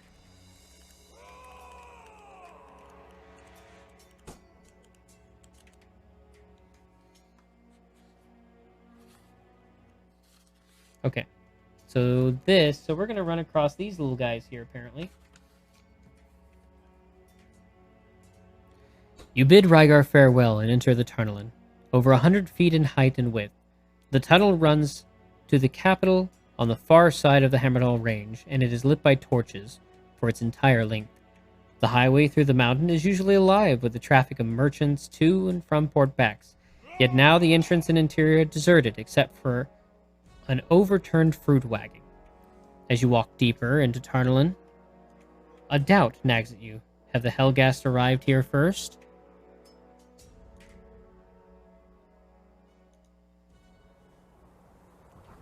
You have been walking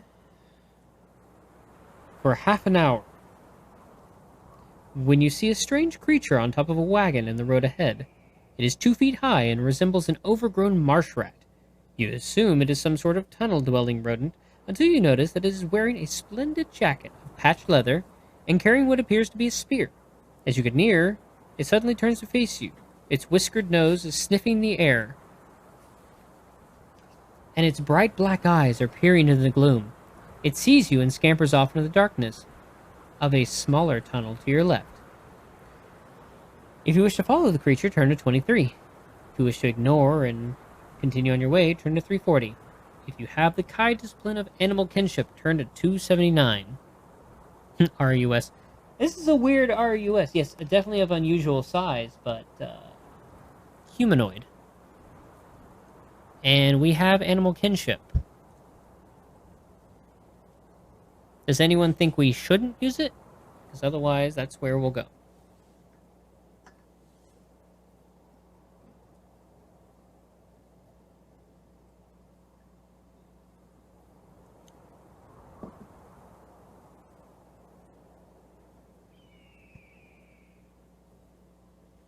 Oh, back is still a little creaky.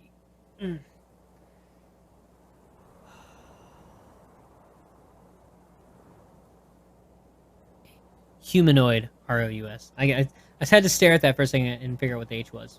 Got it, though. 279.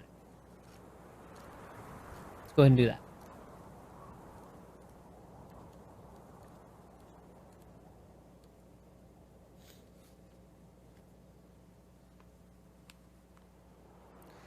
You recognize this creature to be a Nudrik, an intelligent but mischievous mountain-dwelling native of Durinur.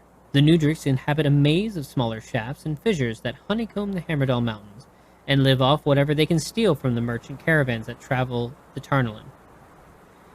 It occurs to you that if you catch the Nudrik, you may be able to learn if the Helghast are hiding within the tunnel. If you wish to follow, turn to 23. If you'd rather let it go and continue on your journey, turn to 340. Though it would be unusual being humanoid. Yeah, if we get the ability, might as well use it. Exactly. So basically it's saying that it might be beneficial to go follow it. Do we wish to take the skill's advice and follow, or continue along our path?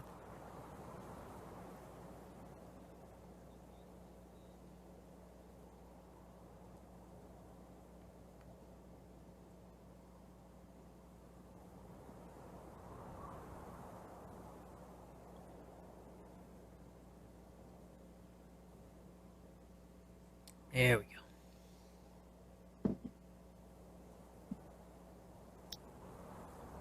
Yeah, best of all. Okay.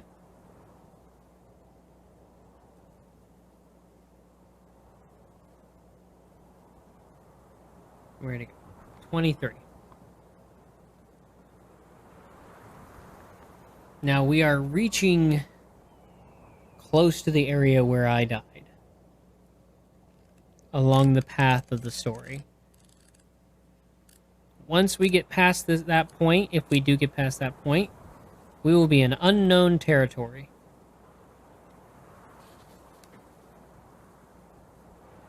Come back, rat. You chase the furry creature as it hurries along. Glad to have you back. My arm is bothering my bad, making sitting here difficult. I'm gonna hit the hay too. Thank you for hanging out slow. You need to take care of yourself, so go ahead and do that. Definitely see you next week. Glad to have you here. Glad to be back. So, have a good night. We got another 25 minutes, I think.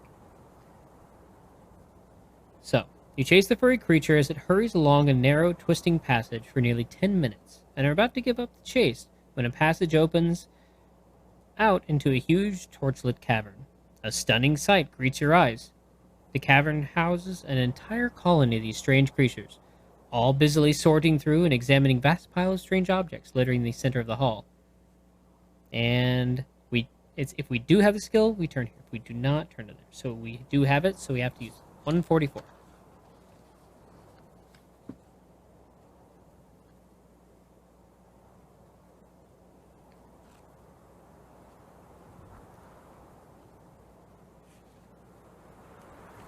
Ooh, fancy. This is who we get to meet now. He's a fancy pants with a little pocket watch. A large Nudrik, wearing a brightly colored cloak of patchwork silks, orders several of his people to arm themselves and drive you out of the hall. When you speak to them in their own language, a hush of astonishment fills the cavern. Never before have they encountered a human being who could actually speak their tongue. For some of them, it is too much to grasp, and they stare at you open-mouthed, their furry little arms hanging loosely by their sides. Then the large Nudrik addresses you, saying he is the leader of their colony. His name is Gashgis, and he welcomes you and invites you to join him on top of a raised platform in the center of the chamber. You's not the Duranese man, eh? Where's you comes from, eh? Questions Gashgis in his strange Nudrik accent. You tell him that you are a summerlending on your way to Hammerdal. He looks at you nervously, then asks, You's not a black screamers, eh? You realize that black screamers is Gashgis. That Gashgis refers to are Helghast. You learn that 2 of them have arrived in Tarnelin over 2 hours ago, and caused quite a panic in the main tunnel. Gashgis knows where they are lying in ambush, waiting for you to appear. Oh, that's perfect. I'll show you's the way past them, eh? He offers. You nod in your agreement and follow him down the steps of the platform to the hall below. The Nudrik seem to have overcome their shock and react to now as if you were one of them. Before you leave, a pretty female Nudrik offers you some food for your journey ahead. There is enough for 2 meals. Awesome. We've been needing that. Especially after we lost our meals.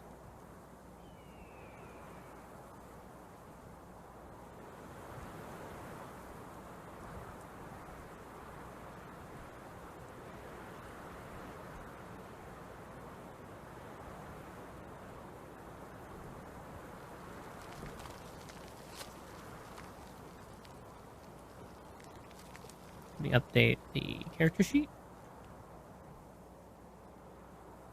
My cat is giving me the stink eye. Well, it's probably because you deserve it.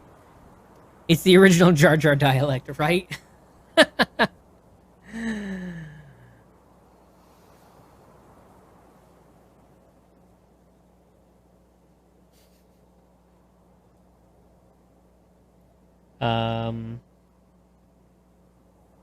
You thank her for her generosity, and then follow Gashgis along one of the many passages leading out of the cavern. After an hour of trekking through the dark, he stops and points towards a shaft of light that is pouring through a crevice in the far distance. Yous go left. Yous be safe, he says. You thank Ashkis for his help and silently thank your Kai masters who taught you the skill of animal kinship. The many years of instruction have probably saved your life.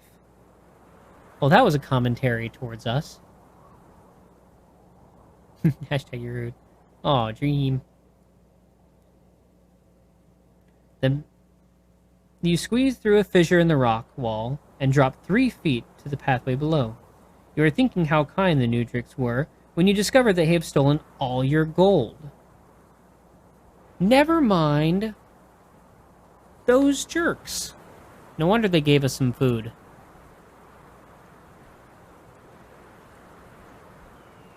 $14 gold pieces for those 2 meals. That's an expensive meal.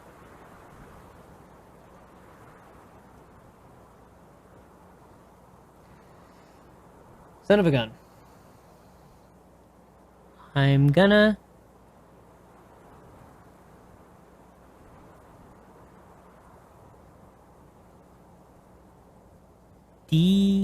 dye your hair blue while you sleep. Well, that's not nice. Besides, I have some stuff that's gonna turn me green at some point. Continue along the tunnel 349. Charge you for meals and your tour, exactly.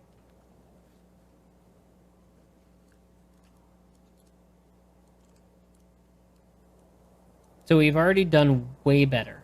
Because I died to one of the Helghast in the tunnels.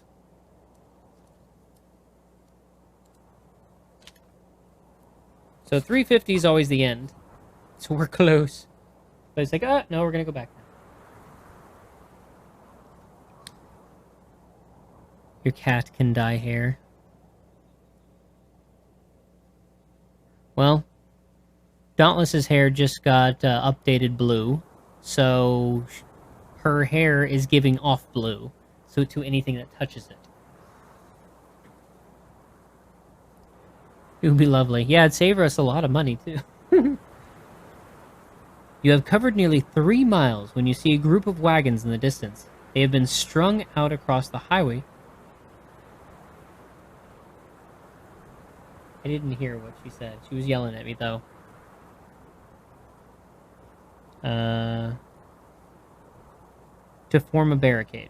Soldiers in red uniforms line the roofs of the wagons, and a large crowd of people have gathered behind them. You can hear their excited chatter echoing along the tunnel. As you get closer, there's a sudden silence as all eyes turn to stare at you. A detachment of 10 soldiers, led by a knight whose shield bears the royal arms of Durner, advances towards you. If you wish to attack these soldiers, turn to 87. If you wish to raise your hands and walk towards them, turn to 284. Worth every penny. I mean, that's fair. Don't judge me. No judgment, just woof. I think the obvious answer is to not attack them. However, does anyone wish to attack them instead of raise the hands towards them?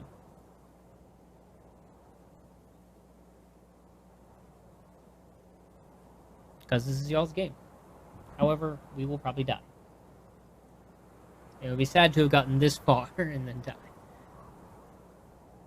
Pee in their ale. Walks. Okay. Thankfully, they don't have any ale to pee in. 284.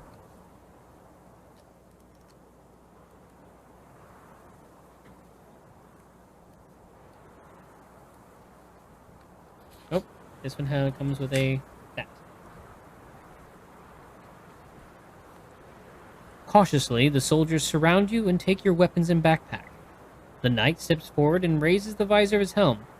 Who are you? What is your purpose in Tarnalin? He demands in a gruff voice. You tell him that you are the Kai Lord from Summerland on an urgent mission to King Aelin. He seems unconvinced by your words until you show him the seal of Hammerdall. Then, without hesitation, he orders his men to return your belongings and ushers you through the wall of wagons. Beyond, you can see a horse-drawn carriage waiting in the center of the crowded tunnel. Back to Hammerdall. Without delay, he orders the driver, and you are thrown back in your seat as the coach moves off at breakneck speed.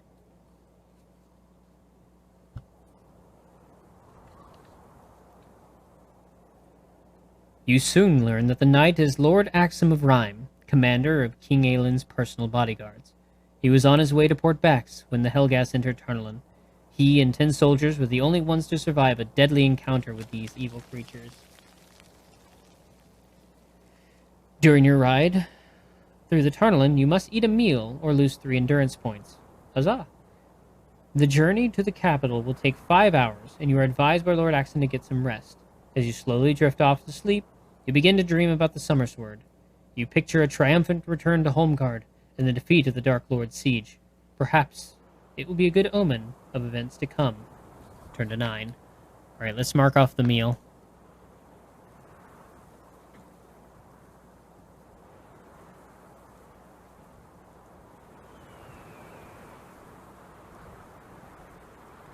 Don't think we need the ticket anymore. Okay.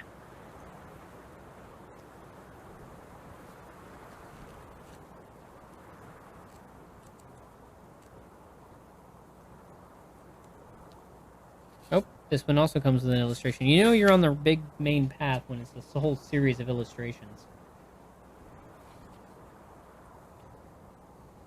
It is early in the morning on the 15th day of your quest when you open your eyes to the breathtaking spectacle of Hammerdal, the mountain city. The capital of Durinur, unlike the other cities in the Last Lands, do not need man-made fortifications.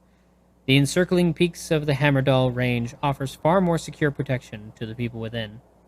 The carriage speeds through the lush farmlands surrounding the city, with its many towers and wide streets. On a hill in the very center of Hammerdal stands the King's Tower, a magnificent structure of glass and stone. As the carriage halts at the tower gates, you suddenly realize for the first time that, as a wielder of the Summer Sword, your destiny is to become part of the oldest legends of the Last Lands. Turn to 196.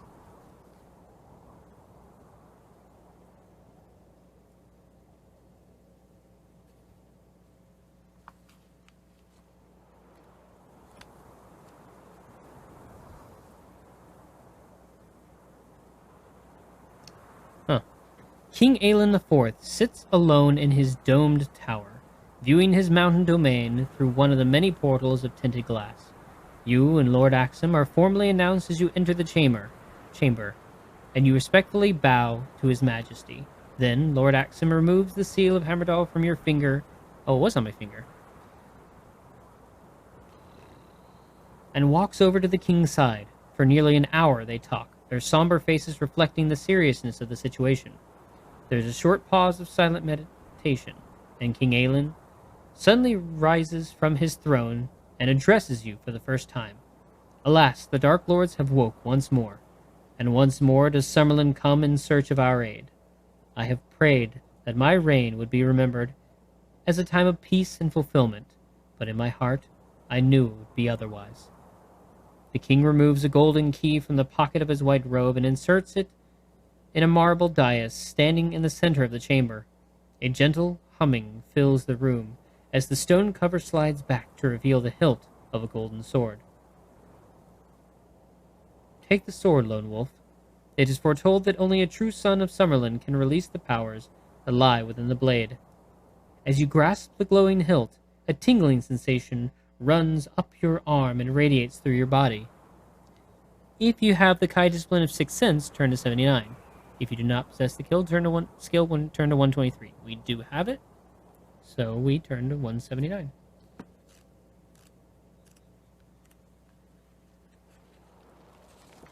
Oh, that's the Summer Sword. We got the sword. The power coursing through your body is so overwhelms your senses that you become oblivious to your surroundings.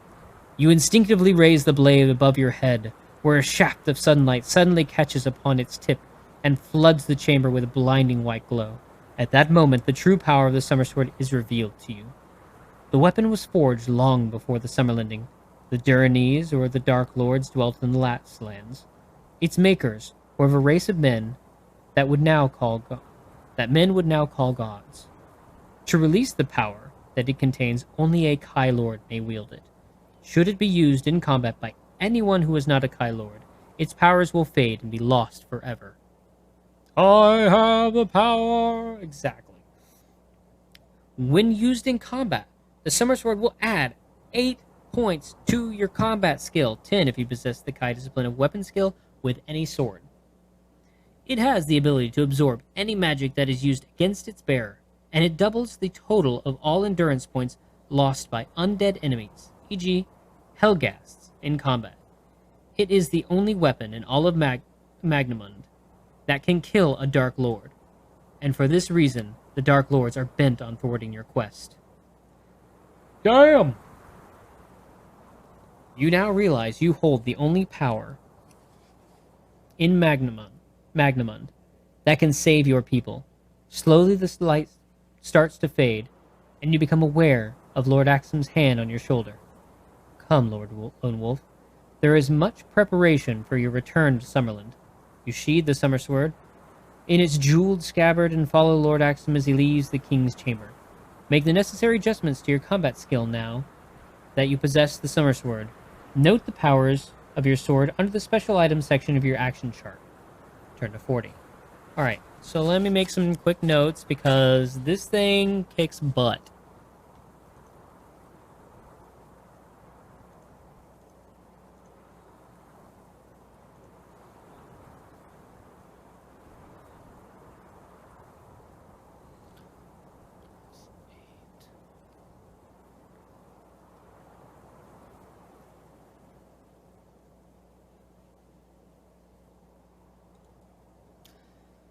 So, combat skill goes up to 26 now.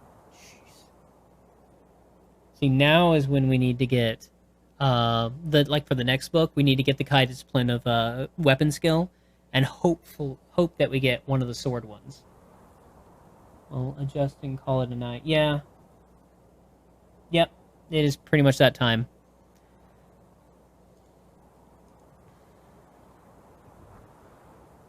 Summer Sword times 2. Summer Sword times 2 damage undead.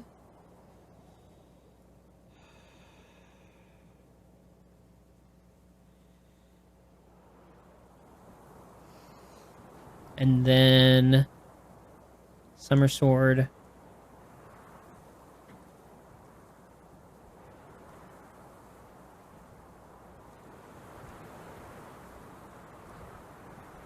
That way we remember when we roll our charts.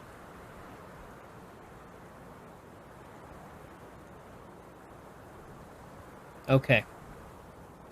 Cool. We're just going to leave it at that. We'll turn to 40 next time. That's a good way to end. Yeah. Getting the Summer Sword.